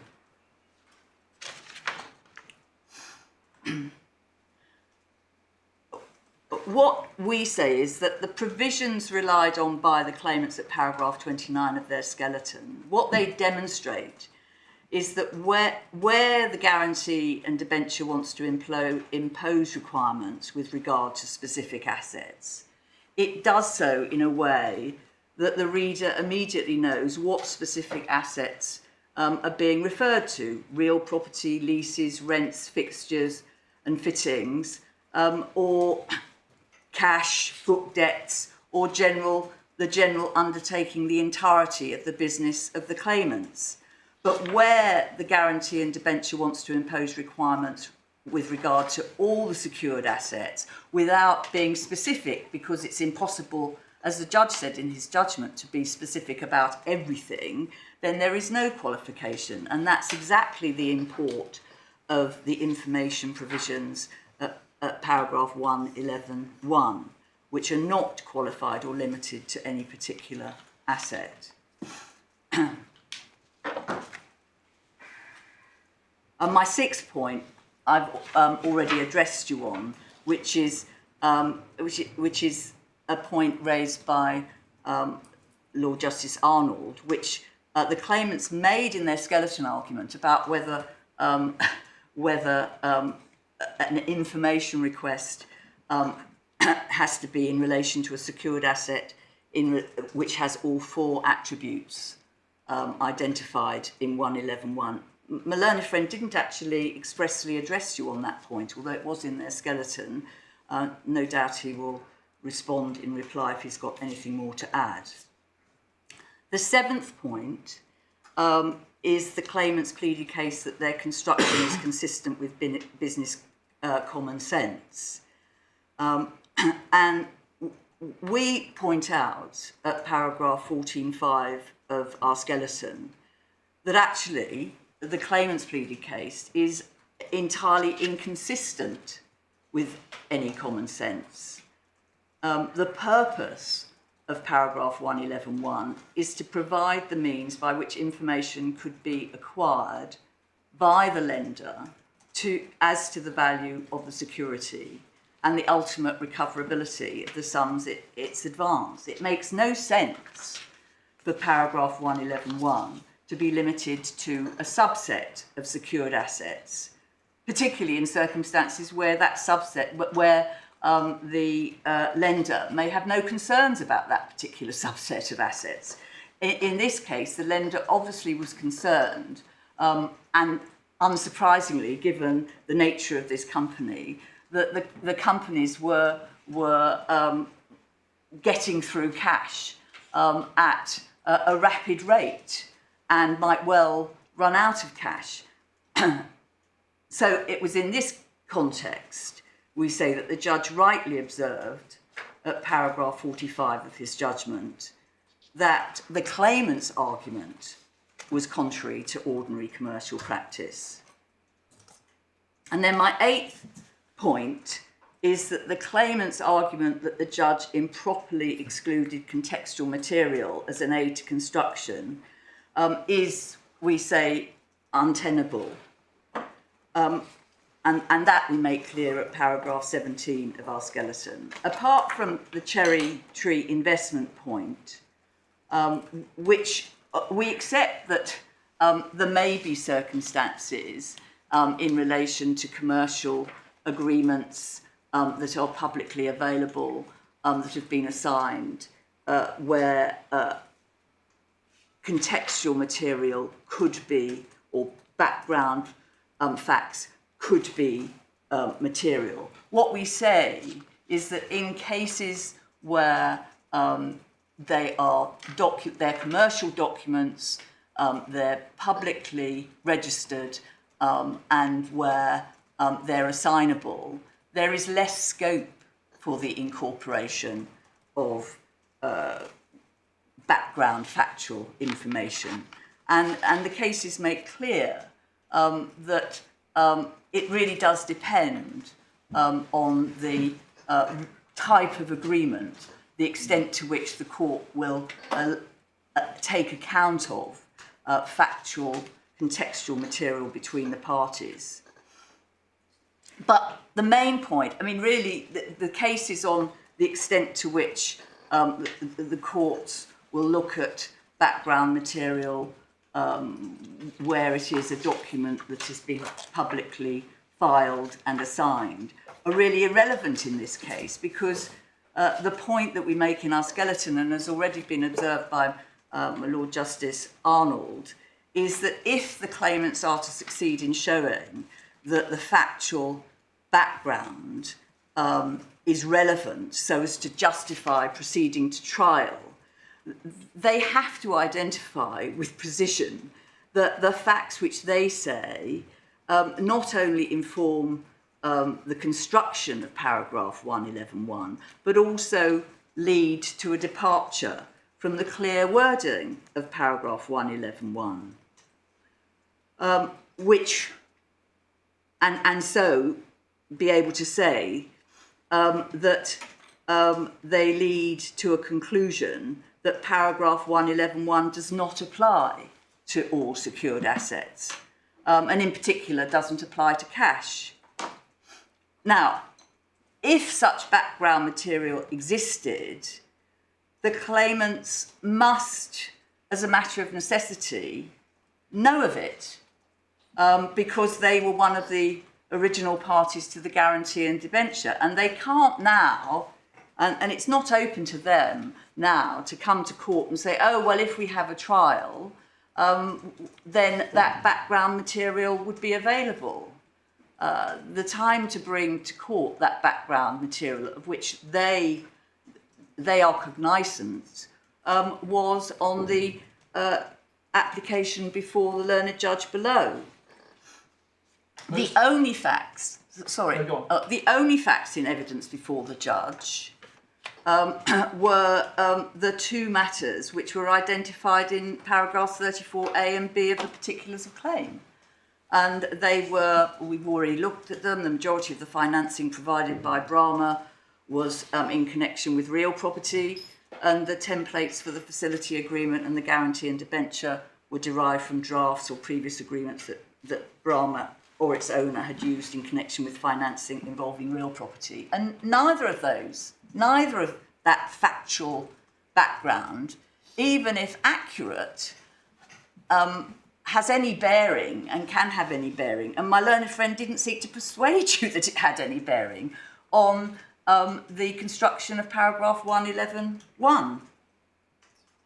Most of his point, sorry.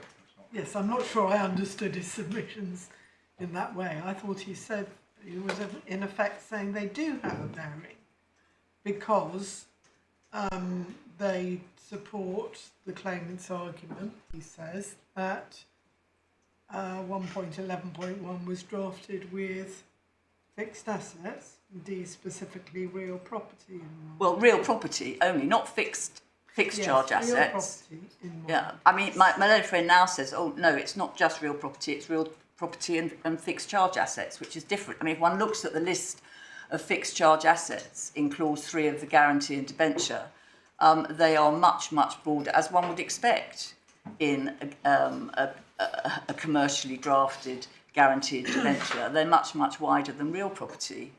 I think to be fair to him, the delineation he used in the hearing was between tangible and intangible. Yes. Which is not necessarily fixed floating, but it is a different. Yes, it is different. But I think that I'm not sure that was used in the hearing before the judge below. Today, yes, no. Sorry, yes, no, that's right. But if one looks at paragraph 34A and B, it's just real property. My learned friend is now seeking to expand it. I accept between tangible and intangible property, and there is a slight difference. But that doesn't assist him, bearing in mind that what the background material at paragraph 34 and A and B is directed solely at real property and not beyond that. And there was no attempt below to rely on any other background material. My learned friend says that Mr. Barham and Mr. Cousins were in active discussion with each other, but there's no evidence of that. And therefore, he is stuck with paragraph 34A and B, which do not assist in the construction of paragraph 111(1 beyond the clear and obvious wording of it. What I was going to ask was, apart from the reference to the previous agreements, most of Mr. Marshall's points were based around what you can glean from the terms of the loan document. Yes. You're not suggesting, are you, that the loan document and its terms aren't relevant to the construction of the debenture on this basis that it's a deed or it's... Yeah, no.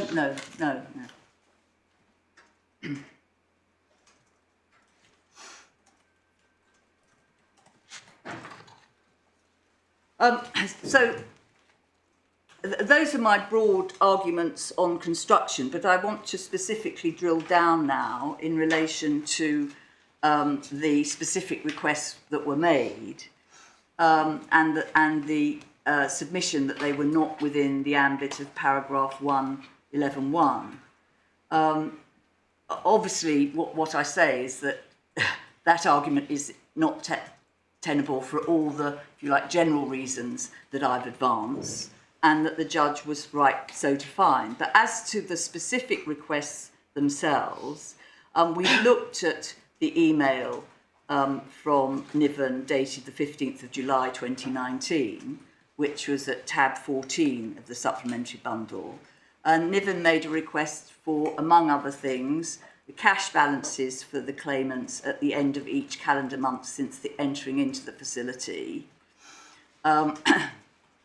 As we point out at paragraph 15(1) of our skeleton, the cash of each of the claimants as parties who had charged their assets under the guarantee and the debenture was a secured asset being caught by the floating charge.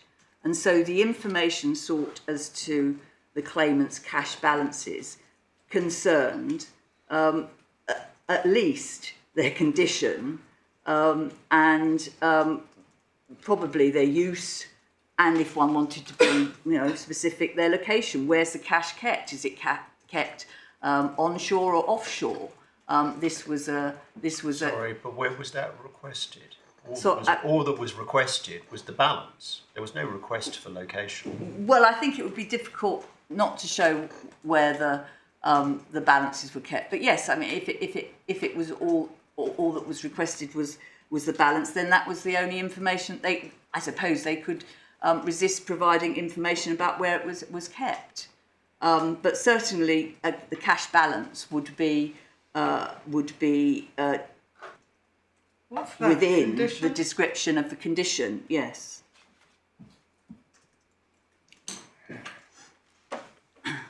And also, what we would say is that the cash balances of the subsidiaries at C2 and C3 would concern indirectly the condition, use and operation of C2 and C3, because the cash balances of the subsidiaries would give an indication of the undertaking, the business, and how successfully the business of C2 and C3 were operating. And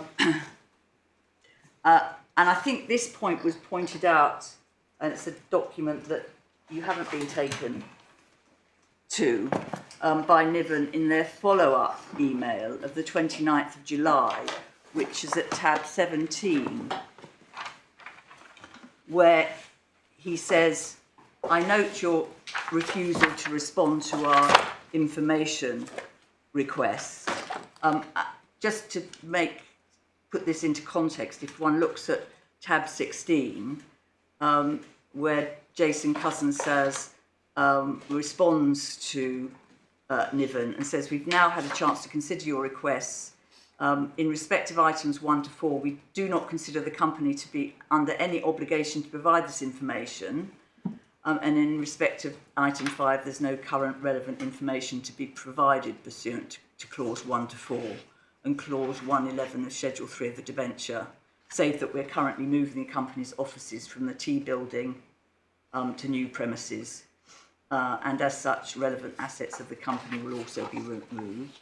And Mr. Ferguson comes back and says, I note your refusal to respond. I'm confused by your response, as it's basic common sense to cooperate with your major creditor when you're approaching financial distress, which our analysis suggests will be before the end of September. As companies approach financial distress, the duty of directors shifts. I consider this refusal to respond to our information request a breach of this duty. Most importantly, your decision is a breach of clause paragraph 111, that the obligors give the lender such information concerning location, etc. He goes on, as the secured assets includes the all stock, shares, bonds and securities held or owned by the obligors, which includes Glint Pay Services and Glint Pay UK, we are entitled to information on the condition of Glint Pay Services Limited and Glint Pay UK Limited, and this includes the financial condition of these entities and the information that we've requested. Having rejected our approach 2 months ago and thereby disadvantaging your minority shareholders, please do not compound this by running up unnecessary legal expenses. As a potential minority shareholder through warrants that we have purchased, we find this a strange attitude to minorities' economic interests. Glint Pay cannot afford either the time or the expense. So what we say in relation to the 15th of July 2019 request in relation to cash balances, that was clearly within paragraph 111.1.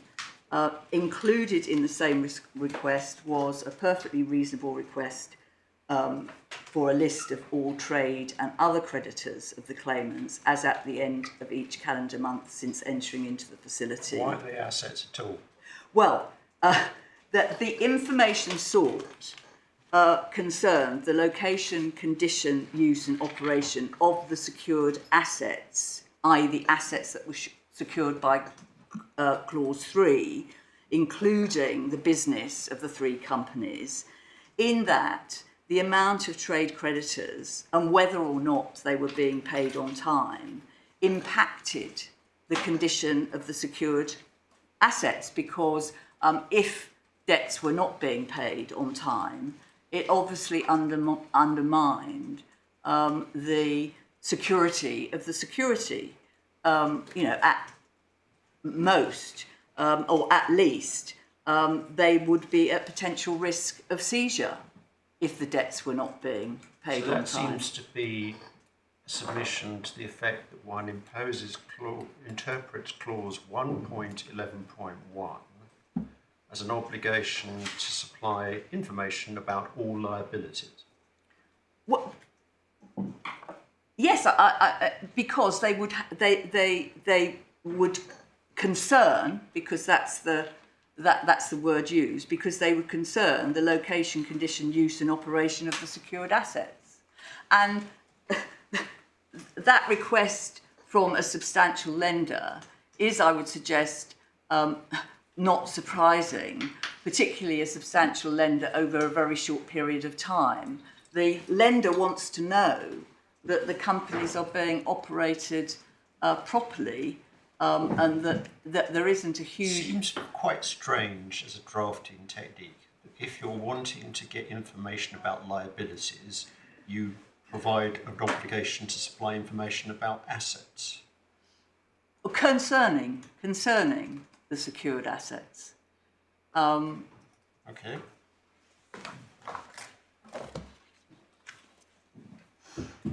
If one looks again at tab 18 of the supplemental bundle,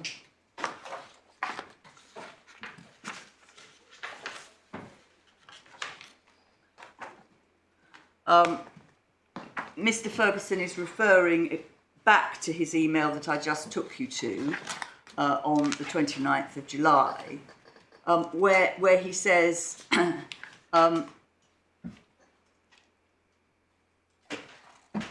in particular, as I have said, I would suggest that you reconsider your position again in relation to the provision of financial information. So, I mean, even if it was unclear from the earlier letters, earlier emails, what Mr. Ferguson was driving at, it's clear from this email that what he wants is information, the provision of financial information. He's been specific about it. He said he wants cash balances and he wants information about trade creditors. But it's clear from that email that he's wanting information about the company's finances generally. And from his perspective, cash balances, trade creditors, is something that on which he will be able to make decisions about whether he's comfortable about Niven's security being either not at risk or at risk. Well, that's of course all perfectly reasonable, but the agreement doesn't provide, which it very well could, every set of management accounts shall be provided and you'll provide us monthly with lists of trade creditors or lists of trade creditors or cash balances. You have to work with what is actually agreed. Yes. Well, and you know, there clearly were management accounts because we've been shown they were provided before the drawdown, first the loan was drawn down. yes, they were. I think they were. They're listed as documents. They were listed as documents in the facility agreement, I think, that had been provided. Yes.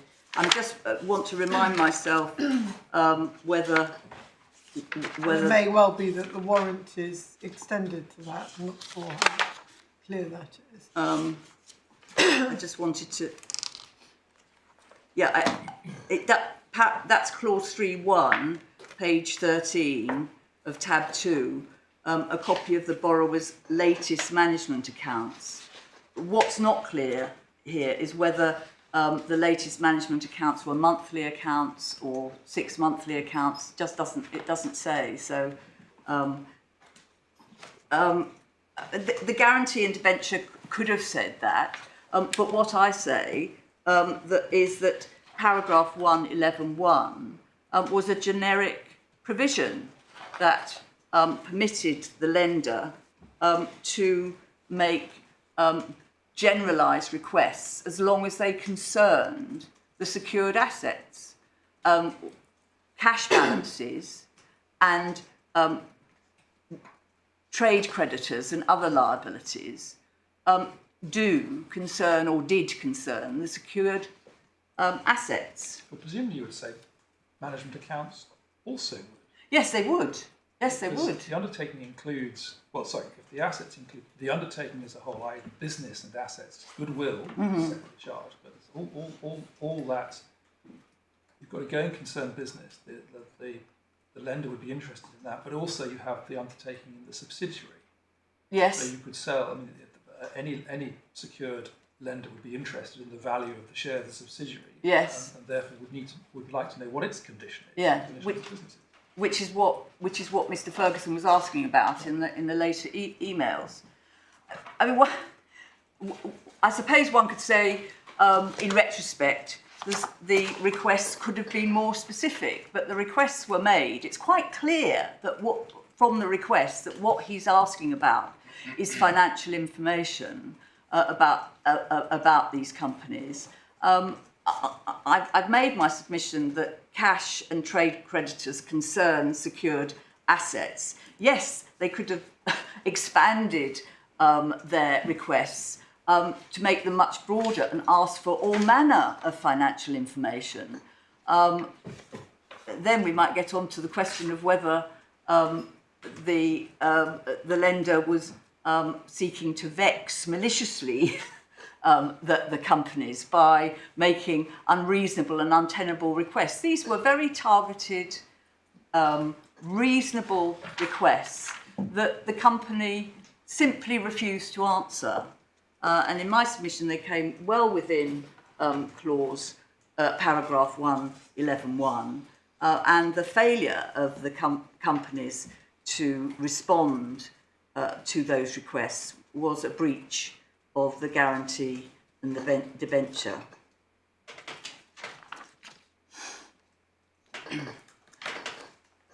Now, our respondents' notice also maintains that the failure to notify claims was also a breach of the guarantee and debenture. This formed paragraph 1 of the respondents' notice, and effectively what the respondents do is appeal the judge's finding that there was no breach of paragraph 111.3. The paragraphs of the judgment that address this point are in Core Bundle 8, paragraphs page 90 to 91.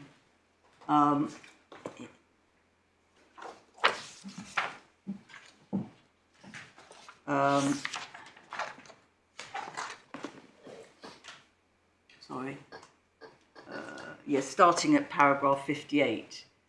So the defendants advance the second ground on which they say an event of default had occurred, that being the failure of the claimants to notify the chargee of a claim or potential claim in breach of 111.3. He says he doesn't have to deal with it, really, because it's no longer a live issue, but then he goes on to deal with it. And then the terms of 111.3 are there set out. It's worth just looking at them because there's sort of three aspects of it. Promptly notify the lender in writing of any action, claim, notice or demand made by or against it in connection with all or any part of a secured asset, or of any fact, matter or circumstance which may, with the passage of time, give rise to such an action, claim, notice or demand.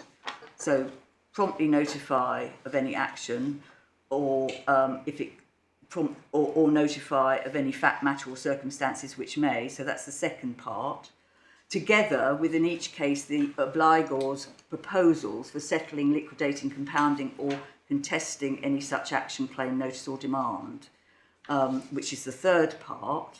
And then fourth part, shall, subject to the lender's prior approval, implement those proposals at their own expense. And then he goes on to say is that the difficult one of what level of certainty is required for a communication to constitute a circumstance which may give rise to a claim. The specific points which the defendants rely upon to show a breach of this provision are a concerned letter written by an unpaid supplier, an employment tribunal claim, and an action to restrain dealings with shares in Glint.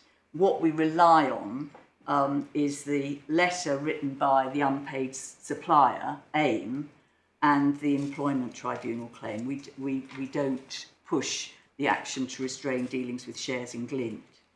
And then the judge says, the first of these relates to an email letter dated the 5th of December 2018 from a supplier called AIM. The claimants say that this letter is neither a demand nor a claim. It's a request for a firm level of commitment and for information. Insofar as the letter contained a threat of further measures, if the issues were not resolved, the issues were in fact resolved. There was never an action, claim, notice or demand by AIM during the currency of the facility agreement or any likelihood of one. And the second is the EAT claim against the first claimant. The claim was for unfair dismissal and whistleblowing, and the claimants argue that a mere application to an employment tribunal is not an event which has a direct effect on the secured assets. Employment tribunals do not enforce their own money awards, and a separate enforcement procedure through the High Court is required to be commenced once an award has been made. They say, and I think I agree, that it is only the commencement of enforcement proceedings in respect of an award made or an agreement by the company to pay such an award which should have triggered an obligation under this clause. And then it goes on to talk about the third claim. I think that there is real doubt, paragraph 65, as to whether the failure to notify these as claims to the chargee constitute an event of default under the guarantee and debenture. However, given that I'm satisfied that such an event has taken place, the point is not relevant to the issue before me. So, as regards the claim by A Media, A Media was the largest creditor of the second claimant, and you were shown the email from Jonathan Dawn to Mr. Cousins on the 5th of December, where he says that he effectively says that significant work had been carried out on behalf of the claimants by AIM. There were concerns about the claimant's solvency, and he was instructed to inform Mr. Cousins that without a firm level of commitment and information requested, they would be forced to take new measures to protect our interests, starting with a formal demand letter requiring payment of overdue balances at market rates, as well as lost future earnings. Now, the judge said that wasn't a demand, and it wasn't a demand, but paragraph 111.3 is not limited to a demand.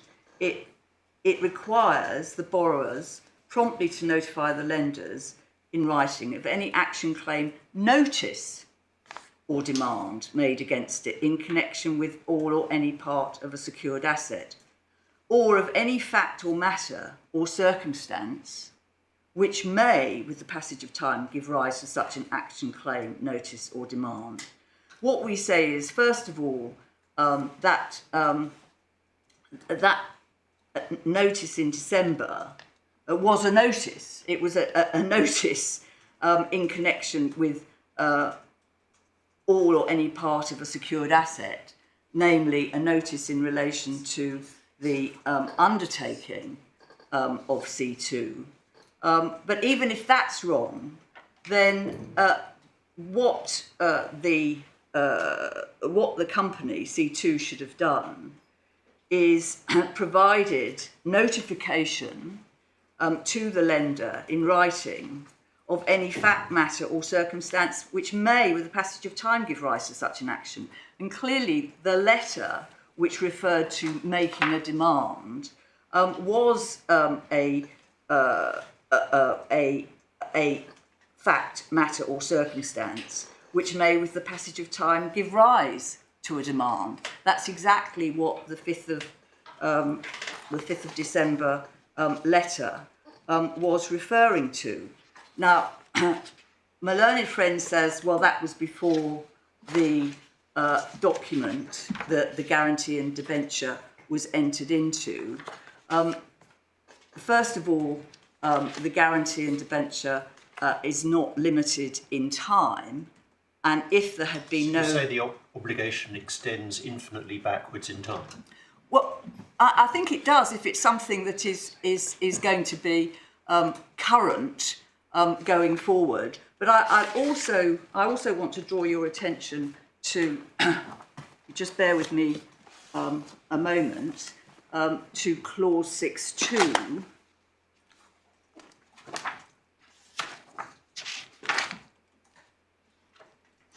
Of the guarantee at debenture at page 21 of tab 3.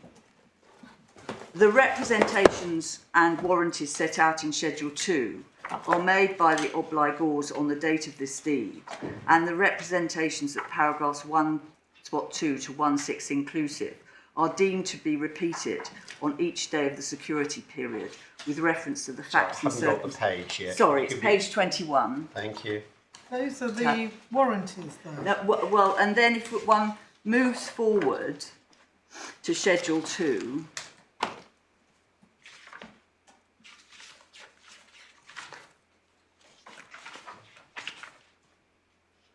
that's at page 32, paragraph 1.4, no obligor has received or acknowledged notice of any adverse claim by any person in respect of the secured assets or in any interest in them.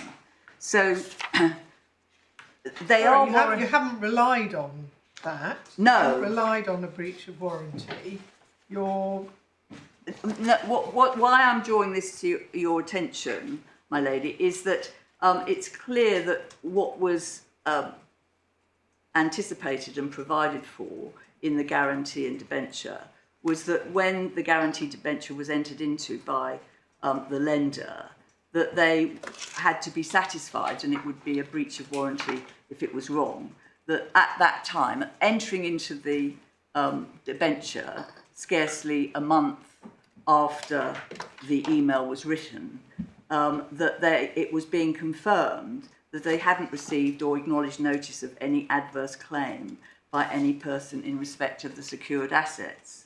So that seems to be a point that's totally against you, because that seems to be a submission which would found a claim for breach of Schedule 2 1.4, because you say, here's the representation of warranty, no adverse claim. We assume, of course, for this purpose, a factual point that Mr. Marshall contests, but we assume that it's not been disclosed. But this is prior to the date, so you've got a clear remedy under the agreement for non-disclosure of what's prior to the date, and then that confirms what one would think was naturally the case anyway, that the obligation in 1.11.3 is for subsequent notices, demands, etc.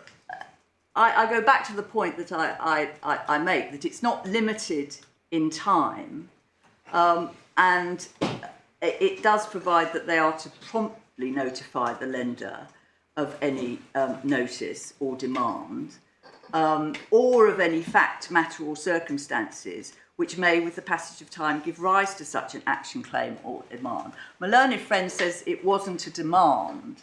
So if it wasn't a demand and it wasn't a notice, well then at the very least what they were obliged to do, having received the letter or the email on the 5th of December, is to have notified the lender of the fact of that December email, which may, with the passage of time, give rise to such an action. Because otherwise you have a situation where prior to the execution of the debenture, a claim has been raised, or the possibility of a claim has been raised, but because because it was prior to the execution of the debenture, then it's not a breach of 111.3. But 111.3 isn't just restricted to being notified. It's also of an actual demand that's been made, or an actual notice. it's also dealing with any fact, matter or circumstances which may, with the passage of time, give rise to such an action. And when the debenture was entered into, the non-payment of AIM was still ongoing, and yet there was no notice. So the consequence of this argument is that they were in breach the instant they signed the agreement. Well, if it wasn't a demand, then they wouldn't have. If the December. So I'm looking at your argument. Yes, so I know. What you're saying is this obligation extends to things that are pre-existing, that could lead. That continue. Yes, indeed. Yes. I understand the point you're making. You're focusing on the second part of the obligation. Yes. Which is matters which may, with the passage of time. But the consequence of the argument is that the second they sign the agreement, they're in breach. Well, yes, they shouldn't have signed the agreement unless they had notified the lender of the existence of the December email and the fact that it could, with the passage of time, give rise to such an action, and to told the lender what they were going to do about it. I mean, AIM was one of the largest creditors of C2, and actually, ironically, was still a creditor of C2 at the date of the administration. I mean, all that period, it wasn't paid.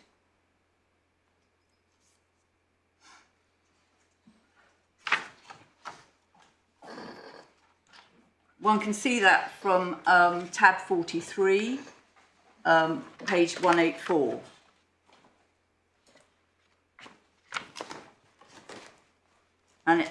And that's never been denied either, so you can see it right at the top. Active interest media, £240,520 and 37p. Which page is this? This is, sorry, my lord, page 184, tab 43 of the supplemental bundle.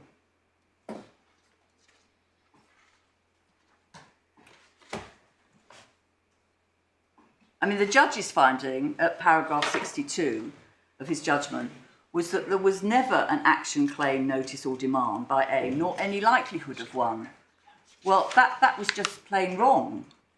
AIM had stated in clear terms that they intended to issue a formal demand, and that debt was still unpaid.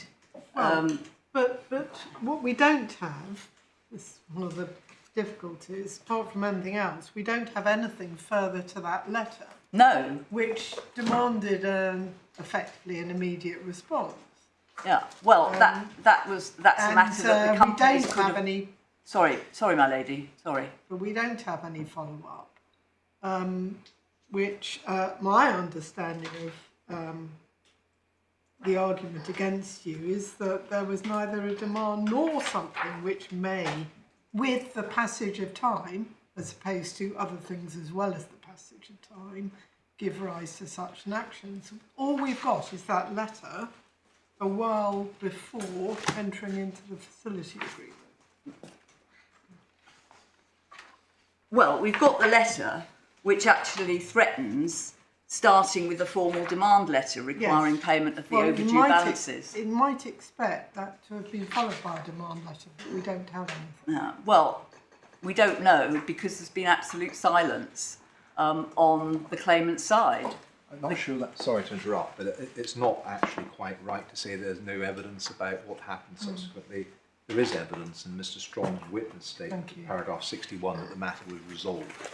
Well, it's page 293. Okay. Well, that's clearly wrong because. Well, but this, let's not forget. Yeah. We're I do looking at understand a that, summary judgment application here. That evidence was that it was resolved. But Mr. Strong says it was resolved, but he doesn't say how it was resolved, and he doesn't explain why.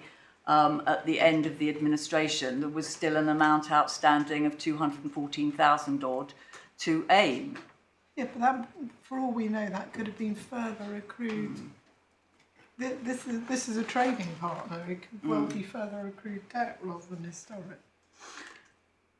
Anyway, sorry. So those are my... The evidence of Mr. Strong on that point is what, page 293? 293, paragraph 61. Thank you. So the second claim. All right, but before we go towards Sorry. the second claim, there's a point that Mr. Marshall made which you haven't yet dealt with, which is assume against him all his other submissions. So we assume for these purposes that you're right about the interpretation of 1.11.3. The final point that was made was this was something that was known to Brahma prior to execution of the agreement, and that it's not a sensible interpretation of the agreement to require Brahma to be notified of that which they already know about.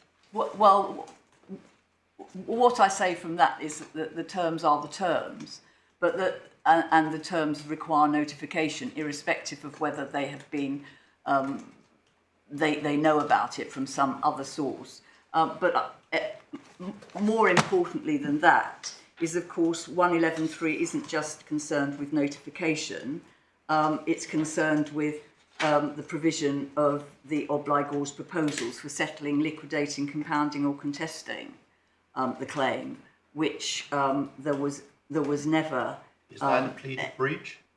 Well, it says promptly notify the lender in writing of any action, claim, notice or demand in connection with all or any part of the secured asset, or may,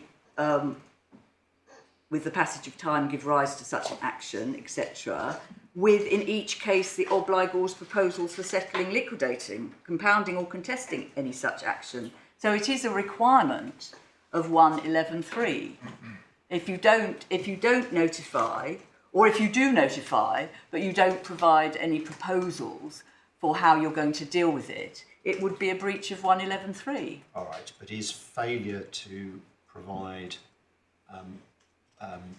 proposals a pleaded event of default? Well, yes, it is. Yes. Could you show us that? The core bundle. I could just. Page 143.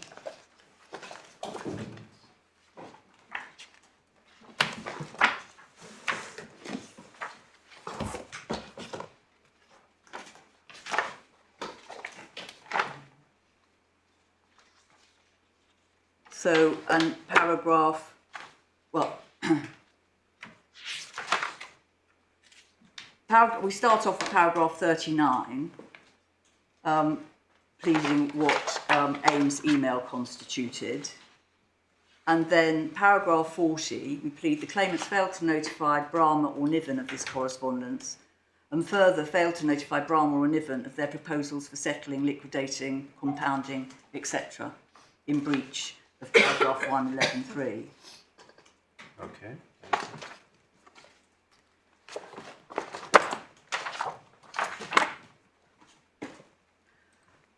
And so the second claim, potential claim, concerns proceedings brought by Mr. Ben Davis. He had commenced employment tribunal proceedings against the first claimant on the 8th of April 2019, seeking compensation. And the claim was also referred to in a letter to shareholders dated the 23rd of August 2019. That's in the supplemental bundle at tab 25. Page 87. Where he said in this letter to shareholders, he says, I have a constructive unfair dismissal and whistleblower claim against the company Jason Cousins and Haruko Fukuda. The company's attempted to class me as a bad lead and take 50% of my shares. These were due to vest. And of course, a tribunal hearing will determine if the company or I get to retain those shares, but it may have a short-term impact on any shareholder votes I may want to exercise. So,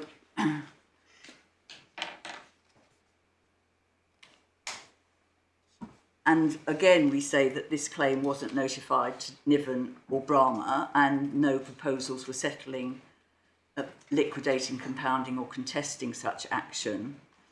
The claim was not without substance, since in a letter from Charles Russell Speechlys on behalf of Mr. Cousins in connection with the steps required to exit the administration. Sorry to interrupt you. I've just had a thought which I should ask about before I forget, which is what happens if the company has no proposals to compound? What just wants to? Are they obliged to invent some? No, I think that if they have no proposals for settling, liquidating, compounding, or contesting, it would be odd. I mean, they must know what. Either they're going to contest. I mean, I suppose that they could say, well, we haven't made up our mind yet, but the phrase is pretty broad: settling, liquidating, compounding, or contesting. I mean, are they going to settle it? Are they going to contest it? I mean, those are really the two options. And if they haven't made up their mind yet... Well, I'm just trying to understand how this works. So you've particularly focused, and quite understandably in the case of the AIM... yes. On the second element of the obligation. Yes. With the passage of time, with the passage of time, give rise to such an action, claim, notice or demand. Yeah. But if it's may give rise to a claim, notice or demand, how can there be an instant obligation on them to propose settling, liquidating, compounding or contesting? Surely they're entitled to say, well, here is something which may give rise, but we're going to wait and see. Well, in relation to AIM, it's clear that they had made a claim, because they're talking about the amount of work they've done, and I think they mentioned the invoices, so that they know that a claim in money is being made, or a threat of a claim is being made. I thought they were owed money. Yes. So it's not a claim, they are owed money. Well, they say that they're owed money, but for example, the companies could say, well, we disagree and we're going to contest it. But there must be an answer one way or t'other. Yeah, well, that works if you're right. Yes. That it's a claim. But you were stressing the second element in the clause. Yes. Which was circumstance which may with the passage of time. Yes. And what I was interested in was your submission as to how the third element of the claim, which you also stressed, proposals for settling, liquidating, compounding or contesting, apply in relation to the second element. Well, I think if it's a claim, something that may give rise to a claim, as the target of the claim, a company will know, or should know roughly, what the subject of the claim that may arise is going to be, and they, most of the time... What if the thinking in the company is, we'll wait and see if any claim or demand actually transpires, which may be quite a rational response. Well, it might be. The problem here is that there was no response whatsoever, and in circumstances where a lender is wanting to find out about the financial condition of the company, to simply say that you're not entitled to that and to simply not provide any information about these claims that are being threatened is, I would certainly out with the spirit of paragraph 111.3.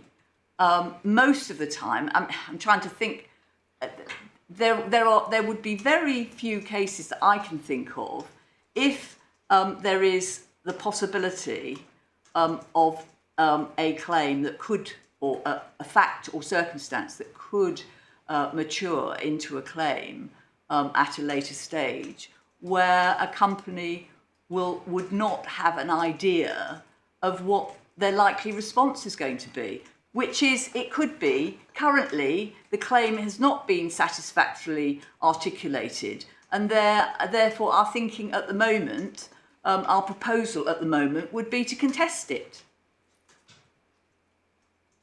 Okay.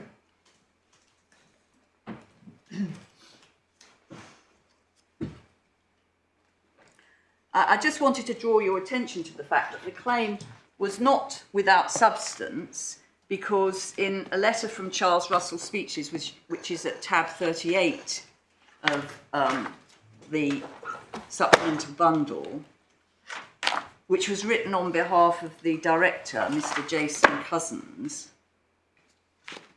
they talk about the Ben Davis claim, and this was a letter that was written about the steps to be taken to exit the administration. The passage I want to take you to is paragraph 4. Your clients have provided for a possible award. This is Charles Russell Speechley's going through the 12-month forecast that the administrators have put together to reach the conclusion that the companies could survive. He says your clients have provided for a possible award in the Ben Davis Tribunal claim of $50,000, together with Mishcon's estimated legal fees of $250,000. On any analysis, this cannot be correct, notwithstanding the fact that this case will not be heard until the summer of next year at the earliest. Consideration should be given to the fact that Glint will either take steps to settle this case at or towards the maximum level that Mishcon consider the claim may be properly valued at, and or that Glint will disinstruct Mishcon and appoint an alternative firm of solicitors at more modest rates that are more proportionate to the likely value of the claim. Consequently, the reference to $300,000 must be reduced substantially, if not eliminated in its entirety, given its wholly contingent nature and the fact that it may not even be determined in the next 12 months. The point, I draw your attention to that bit, because it's clear that Mr. Cousins accepted that Mr. Davis's claim did have some value, but wasn't happy with the entirety of the costs that had been provided for by the administrators in connection with the exit from the administration, and was trying to bring the overall cost down. But you can see in the second sentence what Charles Russell Speechlys are saying. They're talking about that Glint would take steps to settle this case towards the maximum level that Mishcon consider the claim may properly be valued at. Well, why didn't they provide that information to Niven when they were asking about it?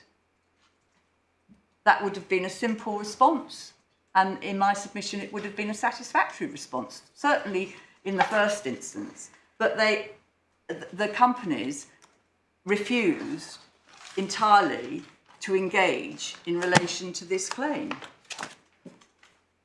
All right. Is that a convenient moment? I think so, yes. Very good. We'll resume at 10:31.